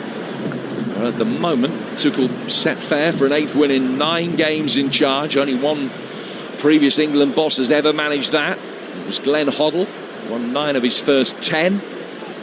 Sven also won 7 of his first 8, but drew the 9th, which could still happen to Thomas Tuchel. England would have conceded an equaliser here. At the moment, it's 1-0. And England are in possession with Stones. I think Stones' fitness and commanding presence at the heart of the defensive line, not to mention his experience of playing in major tournaments, will be absolutely vital in the summer. Need Stones to stay fit. Here's Eze on the left-hand side of the box. Pull back. Anderson stretches out a right foot, brings it under control. Foden's taking a deflection. Anderson then saw it drift over his shoulder, but couldn't pull it back in time. It's gone out of play for a goal kick. Yeah, as I say, we got 4 or 5 players there in and around the box, which is good numbers, but Anderson's tried to bring it down and just got his control wrong. So Serbia to take the goal kick away to our left-hand side. What are you expecting to be the general feeling of England supporters when they're phoning the sports bar later tonight, Stuart? That this has been a frustrating night, a lacklustre evening, that it's another significant step in the right direction. Get your views on that in a moment as Serbia try and get a shot in. It might break for a left-footed effort that has gone just wide, although the offside flag was up anyway, and Samardžic's shot wouldn't have counted had it gone in, but Pickford was beaten that time. It flew just wide. Well, in reply to your answer, I think the final score will dictate a little bit of that. I think there's been a lot of good credit in the last few games coming into this game, so the game in isolation won't be viewed too badly. England have been reasonably comfortable. Every now and then there's been a slight skirmish from the Serbs, and we've just seen an effort there from the Serbs that showed how good Saka's finish was earlier. This was an easier opportunity, same technique, but the target being missed. I think a little bit of frustration in answer to your question. I think people would have preferred a slightly better performance from the team. Well, England fans, however you're feeling about it, we'd love to know. 08717 223344. The lines are open right now. And Jamie O'Hara and Jason Cundy are taking your views on the sports bar tonight. In terms of the tale of the tape, 70-30 in terms of possession. England have had twice as many shots as Serbia, but only 4 on target for 70% of the ball through 82 minutes. So that might be a cause for slight concern. Defensively, again, England have been sound. By and large, it's been the odd nervy moment, notably the Vlahovic one, but there's only been 1 shot on target for Serbia. So the ball is worked forward again, and England can't get anyone on the end of it. Rajkovic comes out and claims and whacks it away.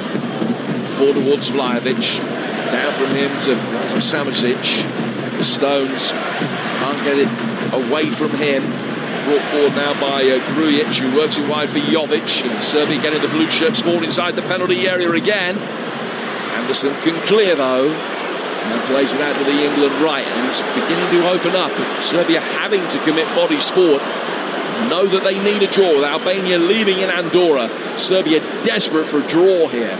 The difference between a draw and a defeat is monumental for them, bearing in mind that they'll be hoping that England can do them a favour in Albania at the weekend. Live on Talksport. O'Reilly gets it forward here. Serbia's last game at home to Latvia, which they would expect to win. There's just a coming together there between Foden and Samardžić. Serbia win possession back. It was off the ball. Foden had fallen over. It's like the old training ground prank where someone's walking backwards, someone bends down behind them whilst they do so, and they just fall over them. And they hadn't staged it quite like that, but Foden had done that, and Samardžić just toppled right over him, didn't see him was there at all. Serbia are able to get it away. You're smiling in a way that makes me think you perpetrated that once or twice. Pickford will race outside his penalty area and get it away. And England can bring forward once more as they prepare to bring Adam Wharton on for his competitive debut. Ball played forward just too far ahead of Eza. And out comes Rajkovic, and he can make the save. It's 1-0 with 6 to go. Yeah. We might have done that trick that you talked about, maybe with the chairman, put him over our back on occasion, you know. On occasion, not just once, on occasion. Went down so well the first time that you had to see an action replay.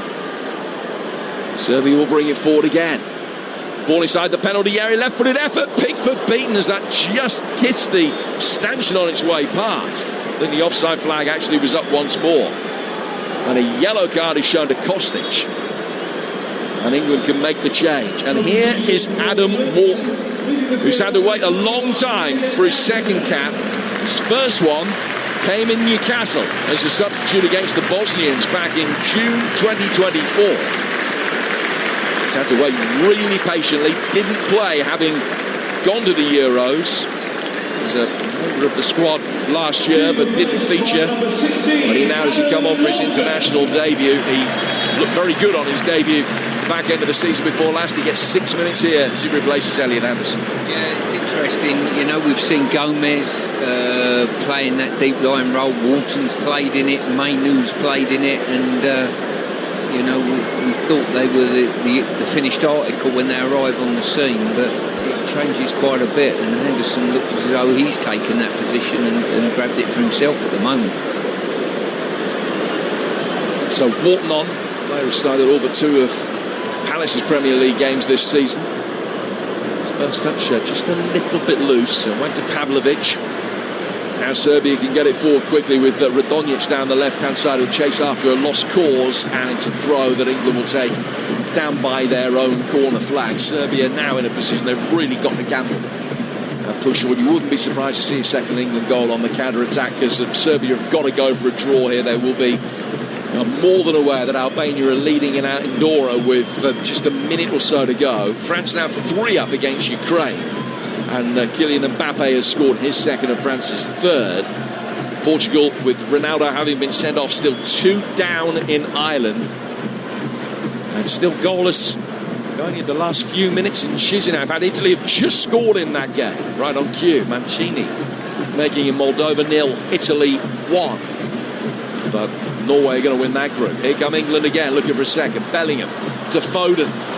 Eza! Brilliant. Oh, it's off the bar. He sent it into the ground. It's ricocheted back over the goalkeeper onto the bar. And Rajkovic can turn and comfortably claim the ball and get Serbia going upfield. It looked as though England had scored the second on the counter-attack. And Eza denied by a matter of inches. Yeah, great play there. England were like the Red Arrows, I've got to say. Went with purpose, went with numbers.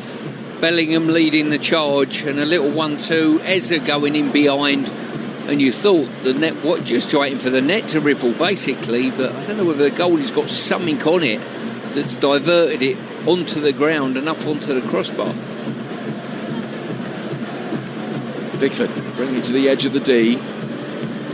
He's been able to angle the ball out towards Aberachi Eza, who came off the bench to score in both games against Latvia. Romania's only international goals so far. France have got a 4th against Ukraine. Just to clarify that situation, with Italy leading in Moldova by a goal to 0, they would have to beat Norway 10-0 in Milan in order to come top of that group. But that might not happen. Rajkovic can bring the ball forward, finds Pavlovic. Nico O'Reilly's defended really well against Samandzic. He's had a really assured international debut to be proud of. There's a lane, the ball past him. Back for Jordan Henderson.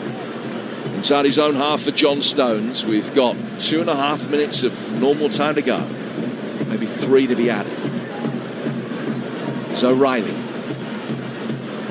Clipped up the left-hand side as Eza won a throw. It hasn't the second time of us. It's come off Mimovic. England will be in no hurry to take this. Just seeing out time. This will be an 11th win in 12. Extend the unbeaten record in World Cup qualifiers to 38, which is a run, it's the best in Europe, unsurprisingly, and goes back to 2009. O'Reilly trying to make his way through again. This time he has fouled Milenkovic, and the Forest centre-half has had a better night than he did against England in Belgrade, where he got sent off, works the free kick back to his goalkeeper. Try and get it forward quickly. Pavlovic. And then it's cleared and hit him, and England will win it back. Try and work it back towards Bellingham on the edge of the penalty area, but it was cleared away from Foden. Now Serbia with the ball over the top, and they've got goal side, and it's a big opportunity, but Pickford can dive down to his right and make a comfortable save. Radonjic took it really early, and that's bailed England out. Yeah, I think Konsa has got across there and actually got a challenge in. I think he certainly was in close contact. Second or third time that Serbia have looked for that long ball over the top, and Konsa's pace has come back to remedy the situation. Seeing the replay, it's a great spot of yours, that, Stuart. Yeah, as I say, he's just got there first before the shot was being unloaded. And, fortunately for us, the referee didn't deem it as a back pass. And we're trying to win it back with Jordan Henderson, have been able to do exactly that. 30 seconds of the 90 minutes to go. Phil Foden. Here's Eza! That seals it. Wonderful goal from Berici Eza. Hit the bar moments earlier, but this time as Foden plays him in, he opened up the body and passed it into the top right-hand corner. Another incoming win to 0 for England, whose 100% record in this qualification group is now assured. England 2, Serbia 0. I've got to say, we've had two finishes tonight from Eza and Saka that looked easy to do. Make no mistake, they've been absolutely brilliant finishes, and he just run onto it. Good play there. Since the substitutions, we've looked as though we've got more players forward. The game's been stretched slightly, and Foden it was leading the charge there, laid it to Eza. Great weight on the ball. It enabled Eza just to come onto it, nice and relaxed, and fade it into the far corner. Berici Eza scores in a second successive international. Serbia complaining about something in the build-up to that.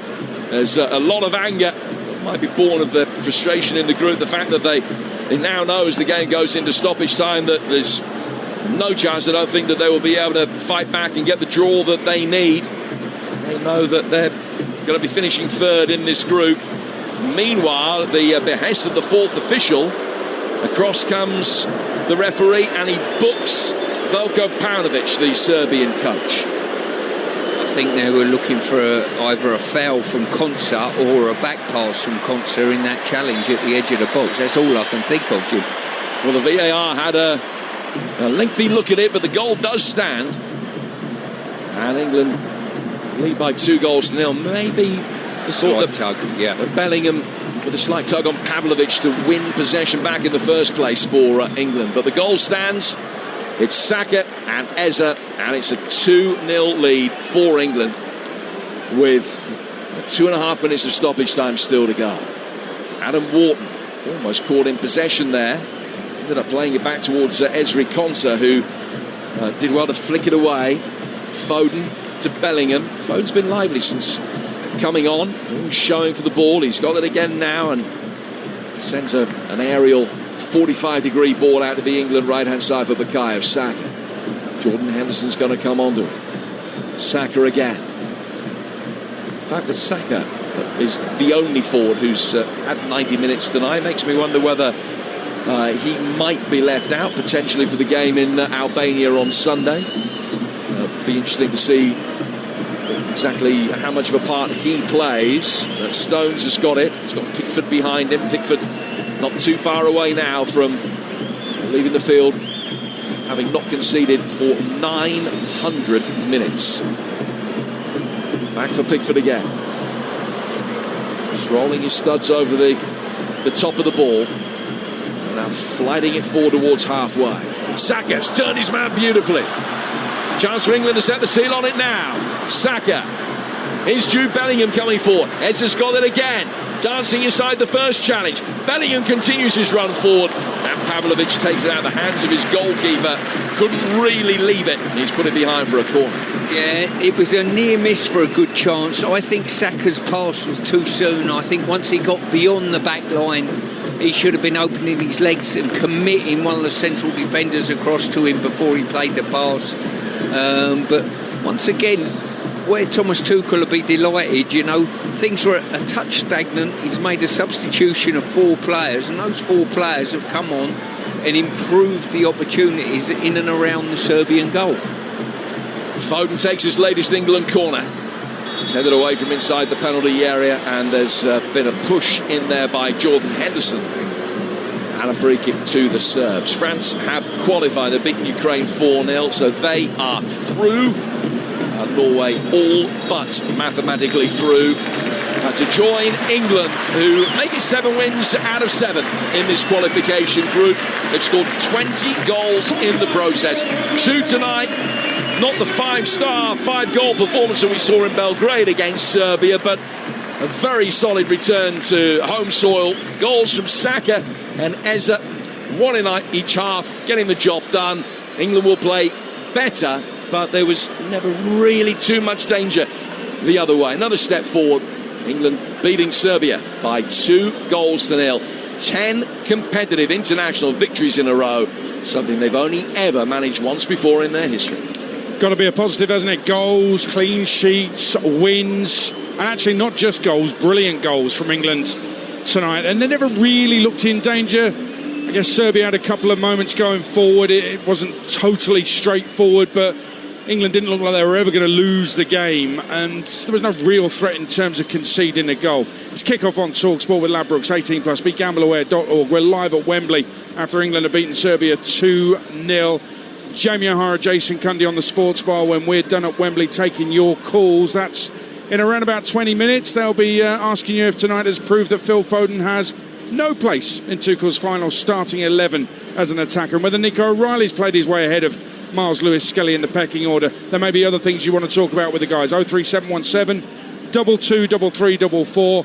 Alan Brazil and former England striker Gabby Agbonlahor on breakfast tomorrow morning on Talksport from 6 a.m. We'll get reaction from the England camp between now and the end of this show, or that reaction will be on the sports bar from Thomas Tuchel and some of the players as well. But interesting point, Stuart Pearce, that you made a moment ago about the subs coming on, because England were comfortable. They're 1-0 up, and 1-0's a dangerous scoreline, as we know in football, but it had gone a little bit flat, a little bit stale. He made some really good subs, changed things around. We saw Foden up front, we saw Bellingham advanced as well. Eza on the left I thought was terrific, and those 3 in advanced positions I thought were really entertaining when they came on. Yeah, there was more room, there's no doubt about that, and we got more numbers in the box, I thought, and that made the difference. Eza, I thought, was very good and a real threat on this left-hand side. I think there was a couple of chances. One fell to Foden's feet and 2 to his head that I thought he could have done slightly better at. I think that probably gives you a snapshot of why he isn't free scoring at club and country on a regular basis, that he didn't finish at least one of those. But we look more freer, if you like, but that's the beauty of it. You're bringing players on that have got good quality that should come on and make a difference. I know what you're saying about Foden, and as a centre forward, he isn't a centre forward, it's as simple as that really, but in those advanced central positions, he set up Eza for the one that hit the bar, he set up Eza for the second goal as well. He occupies defenders, doesn't he? He is a threat without being a traditional centre forward threat. Yeah, and listen, I think you would see a marked, this is my opinion and I may be wrong, I think you would have seen a marked difference between him starting the game in that position and the freedom he would have got or wouldn't have got, compared to the snapshot we saw on 60 odd minutes where the game had opened up a bit and he could get on the ball a little bit. But certainly he done himself no harm coming on and getting involved in the game and setting certain situations up, and his ball to Eza was really good. Whether he thought he was going to put enough weight on it to get the return or not, I don't know, but the weight on the ball was superb for someone to come on and finish it first time. And Jude Bellingham as well. Listen, with everything that's happened, I think, and we don't know the conversations that have been had between manager and player, so from the outside we've got very little to go on, but potentially there might have been an issue there. But I think he showed with that performance coming on as a substitute, being left on the bench. This is Real Madrid's star man, this is one of the best players in the world. He's come back into the England squad this time, and been left on the bench. But there was no Moody Strop. I thought he was high energy, high quality when he came on. Yeah, exactly, and that's the reaction you should expect from any players that come on to play for your country. He's been out, he's not been fully fit, he's been left out the squad, and when he has come in the squad like now, he's had to sit and wait for his opportunity. I think there's every chance he'll start the game in Albania. I said that before a ball was kicked tonight, and I think he will do. He's a real talent. You've got to keep him on side, but the team always comes first. It does. So we saw for half an hour Foden and Bellingham on, Kane off. This is Tuchel's idea that going forward that could dictate his squad for the World Cup. Did it show the signs that it might just work? It might be the best idea all around to go that way?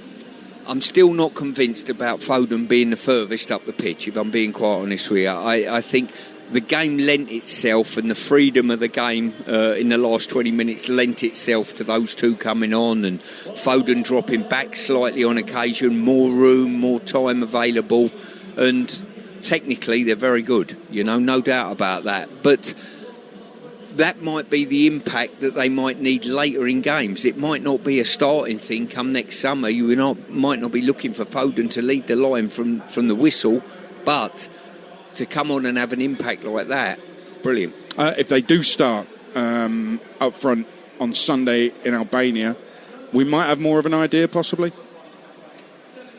Well, you'll see more of them. I don't think that will be the case. I think Kane will start on Sunday, if I'm being honest. But he's got the opportunity to dig to the bench again and let players have minutes to show. He needs to solve situations in his own mind, Thomas Tuchel. He's got a format now that he likes. He's got, the wide players being winger types, all of those types of things. I think saying that, Ezza's got the ability. He can play number 10, Ezza, or he can play on this flank where I think it's his slightly better position. But when he picks the ball up, he's got one thing on his mind, to drive at the fullback and dip in or dip out and cause problems, and he excites me. I've got to say, whether he's natural starter come to shove or an impact sub, he certainly impresses me. Yeah, he caused problems for the fullback, no question about it, every year. Then he got the second goal for England, a terrific goal as well. We'll talk about those goals in a second. Just want your opinion on the midfield situation. When Rice went off, you talked about, what are we going to be like without Rice? Well, we saw it for half an hour. Anderson was still on there for a large part of that time. Henderson came on as well. How did that midfield shape up for you? It was steady away. I'm not convinced that Anderson playing further up the pitch is the ideal scenario, if I'm being quite honest with you. If Declan's not there for any reason, I think there's other players that potentially could do a better job. I think he's so much better suited to be in that deep line one. We understand that. I think if he's not playing that deep line role, there's other players that are better suited in the squad. Maybe a Bellingham that can play slightly deeper as that number 8 position to get up and back. Sometimes when we play the better sides, the top 10 in the world, you're going to need 2 holders. Now, whether they're recognised holders or whether they drop back into that slot to nullify space, that will remain to be seen. Before we talk about the goals, I want to just mention Nico O'Reilly. On debut for England at left-back, he's had just 18 Premier League appearances for Manchester City. Just over a year ago, Nico O'Reilly played for City's under-21s in the Virtue Trophy, the EFL Trophy. Played 90 minutes. City lost 5-0 at Lincoln. League One Lincoln. He was part of that team. He was actually the only bright spot for City. There was one moment where he danced around 6 players, and as he's about to shoot and possibly score, he's fouled. The referee didn't give anything. But to go from that a year ago to England debut tonight is impressive, and he was impressive tonight. Yeah, and that sends a message out to us to say we think we know what the squad's going to look like, give or take 1 or 2 faces. The fact that O'Reilly has come from nowhere a year ago, if you like, to starting as England's left-back this evening, tells you that there might be other players that develop between now and the summer. But he's done very, very little wrong for his club, and certainly tonight for England, that was a solid first cap. And we had a mention of Miles Lewis-Skelly beforehand, not even in this squad, and having seen that Nico O'Reilly performance, Lewis-Skelly alarm bells will be ringing. He would have to say to himself, it looks like I'm not going to be going to the World Cup. Well, from a player who burst on the scene last season for both club and country, everyone was saying, well, there's the next England left-back for the next 10 years. And all of a sudden, he's not in the squad at the moment. That just tells you you've got to keep your standards really high. You've got to keep progressing. And more importantly, and this is aimed at us up here in the bleachers, that let's not put too much pressure on these youngsters as well. You know, let's just enjoy when they are on the pitch, but support them when they drop away from it slightly. And I have noticed that he's not in the under-21s either. Him and Mainu, that are old enough, age-wise, to be in the under-21s, it's important that they don't drop out. We've spoke about this many times, and I've raised that with you. We've got to support these youngsters when they go in the first team, in the seniors, then come out of that. Where is their pathway? Is there a pathway for them? Lewis Skelly yet to start a Premier League game for Arsenal this season. Started a couple in the Champions League. Just elsewhere, Ireland have beaten Portugal 2-0. Ronaldo, unbelievable. On the hour, Portugal 2 down in Dublin. And he swung an elbow at Dara O'Shea, which is brave in itself. But the ref gave yellow. Ronaldo did a dry your eyes gesture to O'Shea. And VAR upgraded it to red. He had an altercation with the Ireland manager as well, Ronaldo. So that's going to be his last qualifier. He missed the final Portugal qualifier on home soil. That's going to be his last qualifier for Portugal. And depending on the ban, there's a suspicion he may miss the first game at the World Cup as well, assuming that Portugal get there. So not his finest moment, Cristiano Ronaldo. France have qualified. Mbappe 2 in a comfortable win against Ukraine. 23 in 20 appearances, club and country. Kylian Mbappe. Ekitike of Liverpool scored the 4th in a 4-0 win. Italy did win 2-0 in Moldova, but in that group, Norway have virtually qualified. Now celebrate that qualification in Milan at the weekend, I'm sure. Let's talk about the England goals then. Bukayo Saka needed a goal. He didn't just get a goal, he got a terrific goal, didn't he? He certainly did. He got a goal that people with not an eye for football would have thought was pretty basic, but we saw a Serbian player miss an easier chance with the same technique. And his finish was absolutely magnificent, Saka, I thought. You know, to guide the ball like he did, to get the balance that he did when he addressed the ball, and it come very quickly at him from a deflection. So I think it was a really top-quality goal. He was on the pitch all game, Bukayo Saka. Arsenal fans obviously won't be happy with that. We'll wait and see what happens, whether he plays in Tirana or not at the weekend, live on Talksport. We'll be out there, of course. But can you understand why Arsenal fans might be frustrated with that? He scored a goal. There was a little moment in the first half as well where he seemed to indicate to the bench he had a problem, but he carried on. So was he on the pitch too long, Bukayo Saka? You're asking the wrong man, fella. Are you on the pitch too long playing for your country? Come on now. Put yourself in the shoes of an Arsenal fan. Listen, when I managed any club, if my players went away and played for their country internationally, I was absolutely delighted they played the old game because I know what it means. This is irrelevant to Arsenal. This is the biggest game of his career tonight, Saka, playing for England tonight. Tomorrow he'll address that. Whatever the next game is in front of you, he'll want to play. And that's the nature of football. Play the games. If the manager keeps you on the pitch for 90 minutes, that's how it should be. That's 90 minutes on a Thursday night, and his next game for Arsenal is not till a week on Sunday. I don't think Arsenal fans can have any complaint about him playing 90 minutes tonight. I really don't. If he plays 90 minutes tonight and then he plays 90 minutes this coming Sunday in Albania, I still don't think that they would have any cause for complaint because he's still got a full week to recover. But when it comes down to it, my guess is that the fact that he was the only one of the forwards that played a full 90 minutes, or anything like a full 90 minutes, would suggest that the management of minutes over the two games as a whole, he's not going to play as significant a part in Tirana. Yeah, I think that's fair. So we'll wait and see what happens in Tirana. But the reality is, I think of all those wide players, he's probably the first name to be on that in that World Cup squad. I think he's probably the only one we'd say he's absolutely, definitely guaranteed to be on that list. And if there are others, he'd be ahead of them. So I think have you met Arsenal fans? They will complain about it. I mean, they won't be happy with it, regardless of when their next game is. But he did score a really sweet goal, as did another Arsenal player, Baricchiesa, and we've mentioned him before, but just talk us through that goal, because I thought Foden's role in it was really good, running, driving with the ball, and just the weight of the pass. and the direction of the pass to Eberechi Eze just basically told Eze, this is what you got to do to score, and he did it. Yeah, I mean, the weight of the pass, he's lent Eze the ball, and I think he's lent it with a viewpoint to get the ball a 1-2 in behind the back line, but because the weight was right, Eze had the opportunity to either just lift it above the defence for the on-running Foden to get on the end of a 1-2, or more importantly, you could see as soon as that ball was played to him, he knew exactly what he was doing. He was balanced, top quality, and guided it into the far corner. That's an absolute outstanding finish, I've got to say. The ball was right enough, the weight of it was right. I see so many players play passes to their teammates that, you know, there's no thought, there's no feel for the ball. But when you see someone pass a ball like that says you can either help it on behind or go and finish it yourself, fella, it's fantastic to see.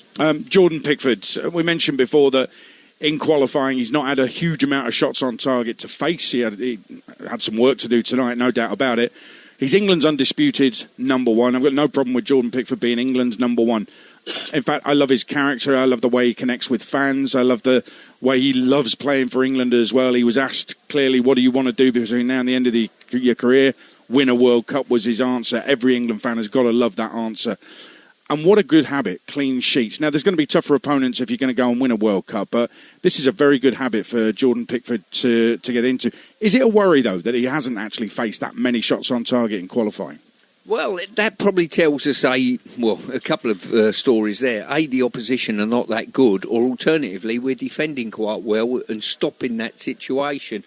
I think tonight there was a few occasions where your heart's in your mouth a little bit, especially at 1-0. You know, that they had a couple of skirmishes that you thought, on another day that could find the back of our net, but it didn't, and we've got to take some sort of pride in keeping clean sheets. And to have a run of 10 games without conceding a goal and hardly a shot takes some doing at this level. Do you see Jordan Pickford as a World Cup winning goalkeeper?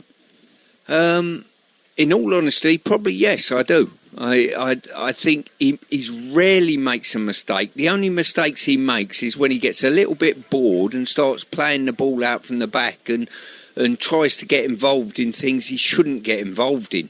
That's the only time I worry about him. The rest of the time, what he does with his feet is very good.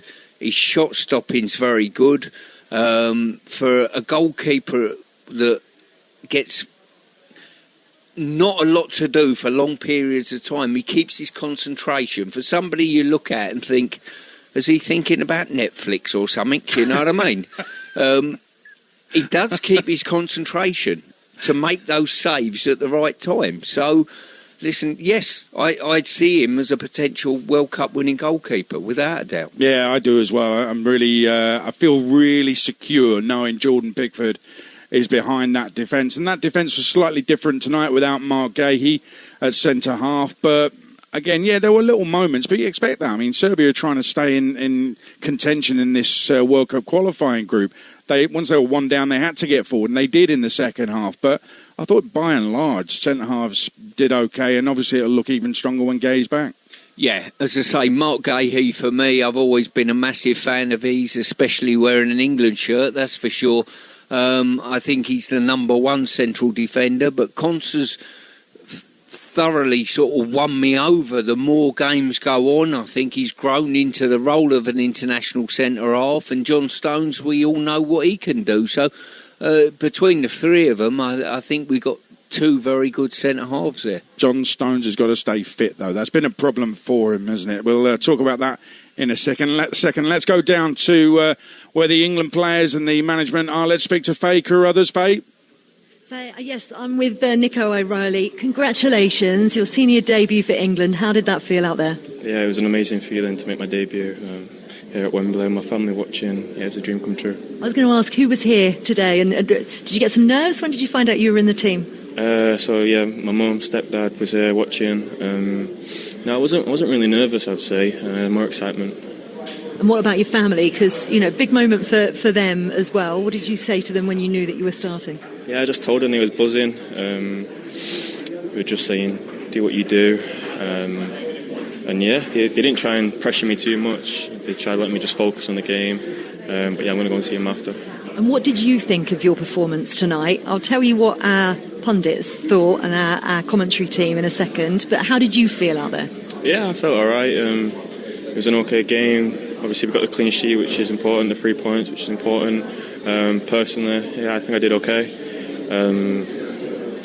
But yeah, that's it really. You had a lot of plaudits, so you should take that. They were very impressed. Stuart Pearce in particular, who you know, former England captain, former England left-back, very impressed with your performance and thinks that position is yours to lose now. Yeah, no, I appreciate that. I appreciate everyone that supports me and thinks high of me. But yeah, just keep going now. We've got another game Sunday. So yeah, we're looking forward to that one.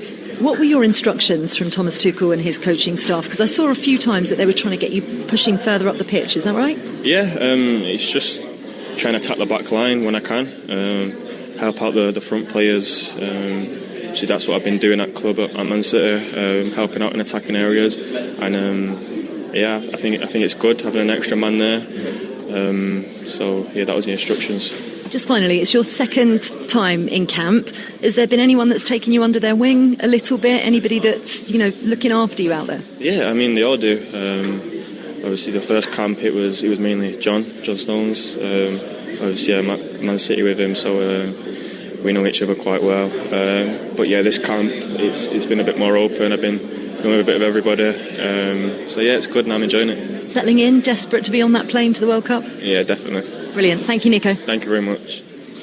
Nico O'Reilly, who I thought played, it was very accomplished and calm and cool left back for England tonight, Stuart, and he speaks well as well. He's only 20 years old, and there he is. He's a Manchester City player and now an England player as well, and it's looking likely he could well be heading to a World Cup next summer. Incredible.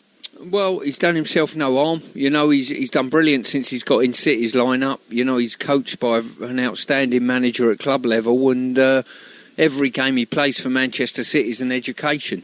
So this should be a real feather in his cap tonight. Credit to him. Stuart, Jim, thank you very much. You'll hear from Thomas Tuchel on the next show on Talksport. Check out the Talksport Daily Podcast in the morning. Me, Stu and Jim from Wembley, reflecting on this 2-0 win for England. Marks out of 10 are on the website already, talksport.com. They're good as well. England one game closer to knowing their squad for the World Cup. Thomas Tuchel has a bit more knowledge about the players at his disposal now. Another win, another clean sheet. Qualifying's easy, but Tuchel's job is to win the World Cup. 2 great goals from Saka and Eze, 2 gunners. Remember when Arsenal won France the World Cup in 1998? Could Arsenal win England the World Cup next summer? The Sports Bar is next. 03717 22 3344.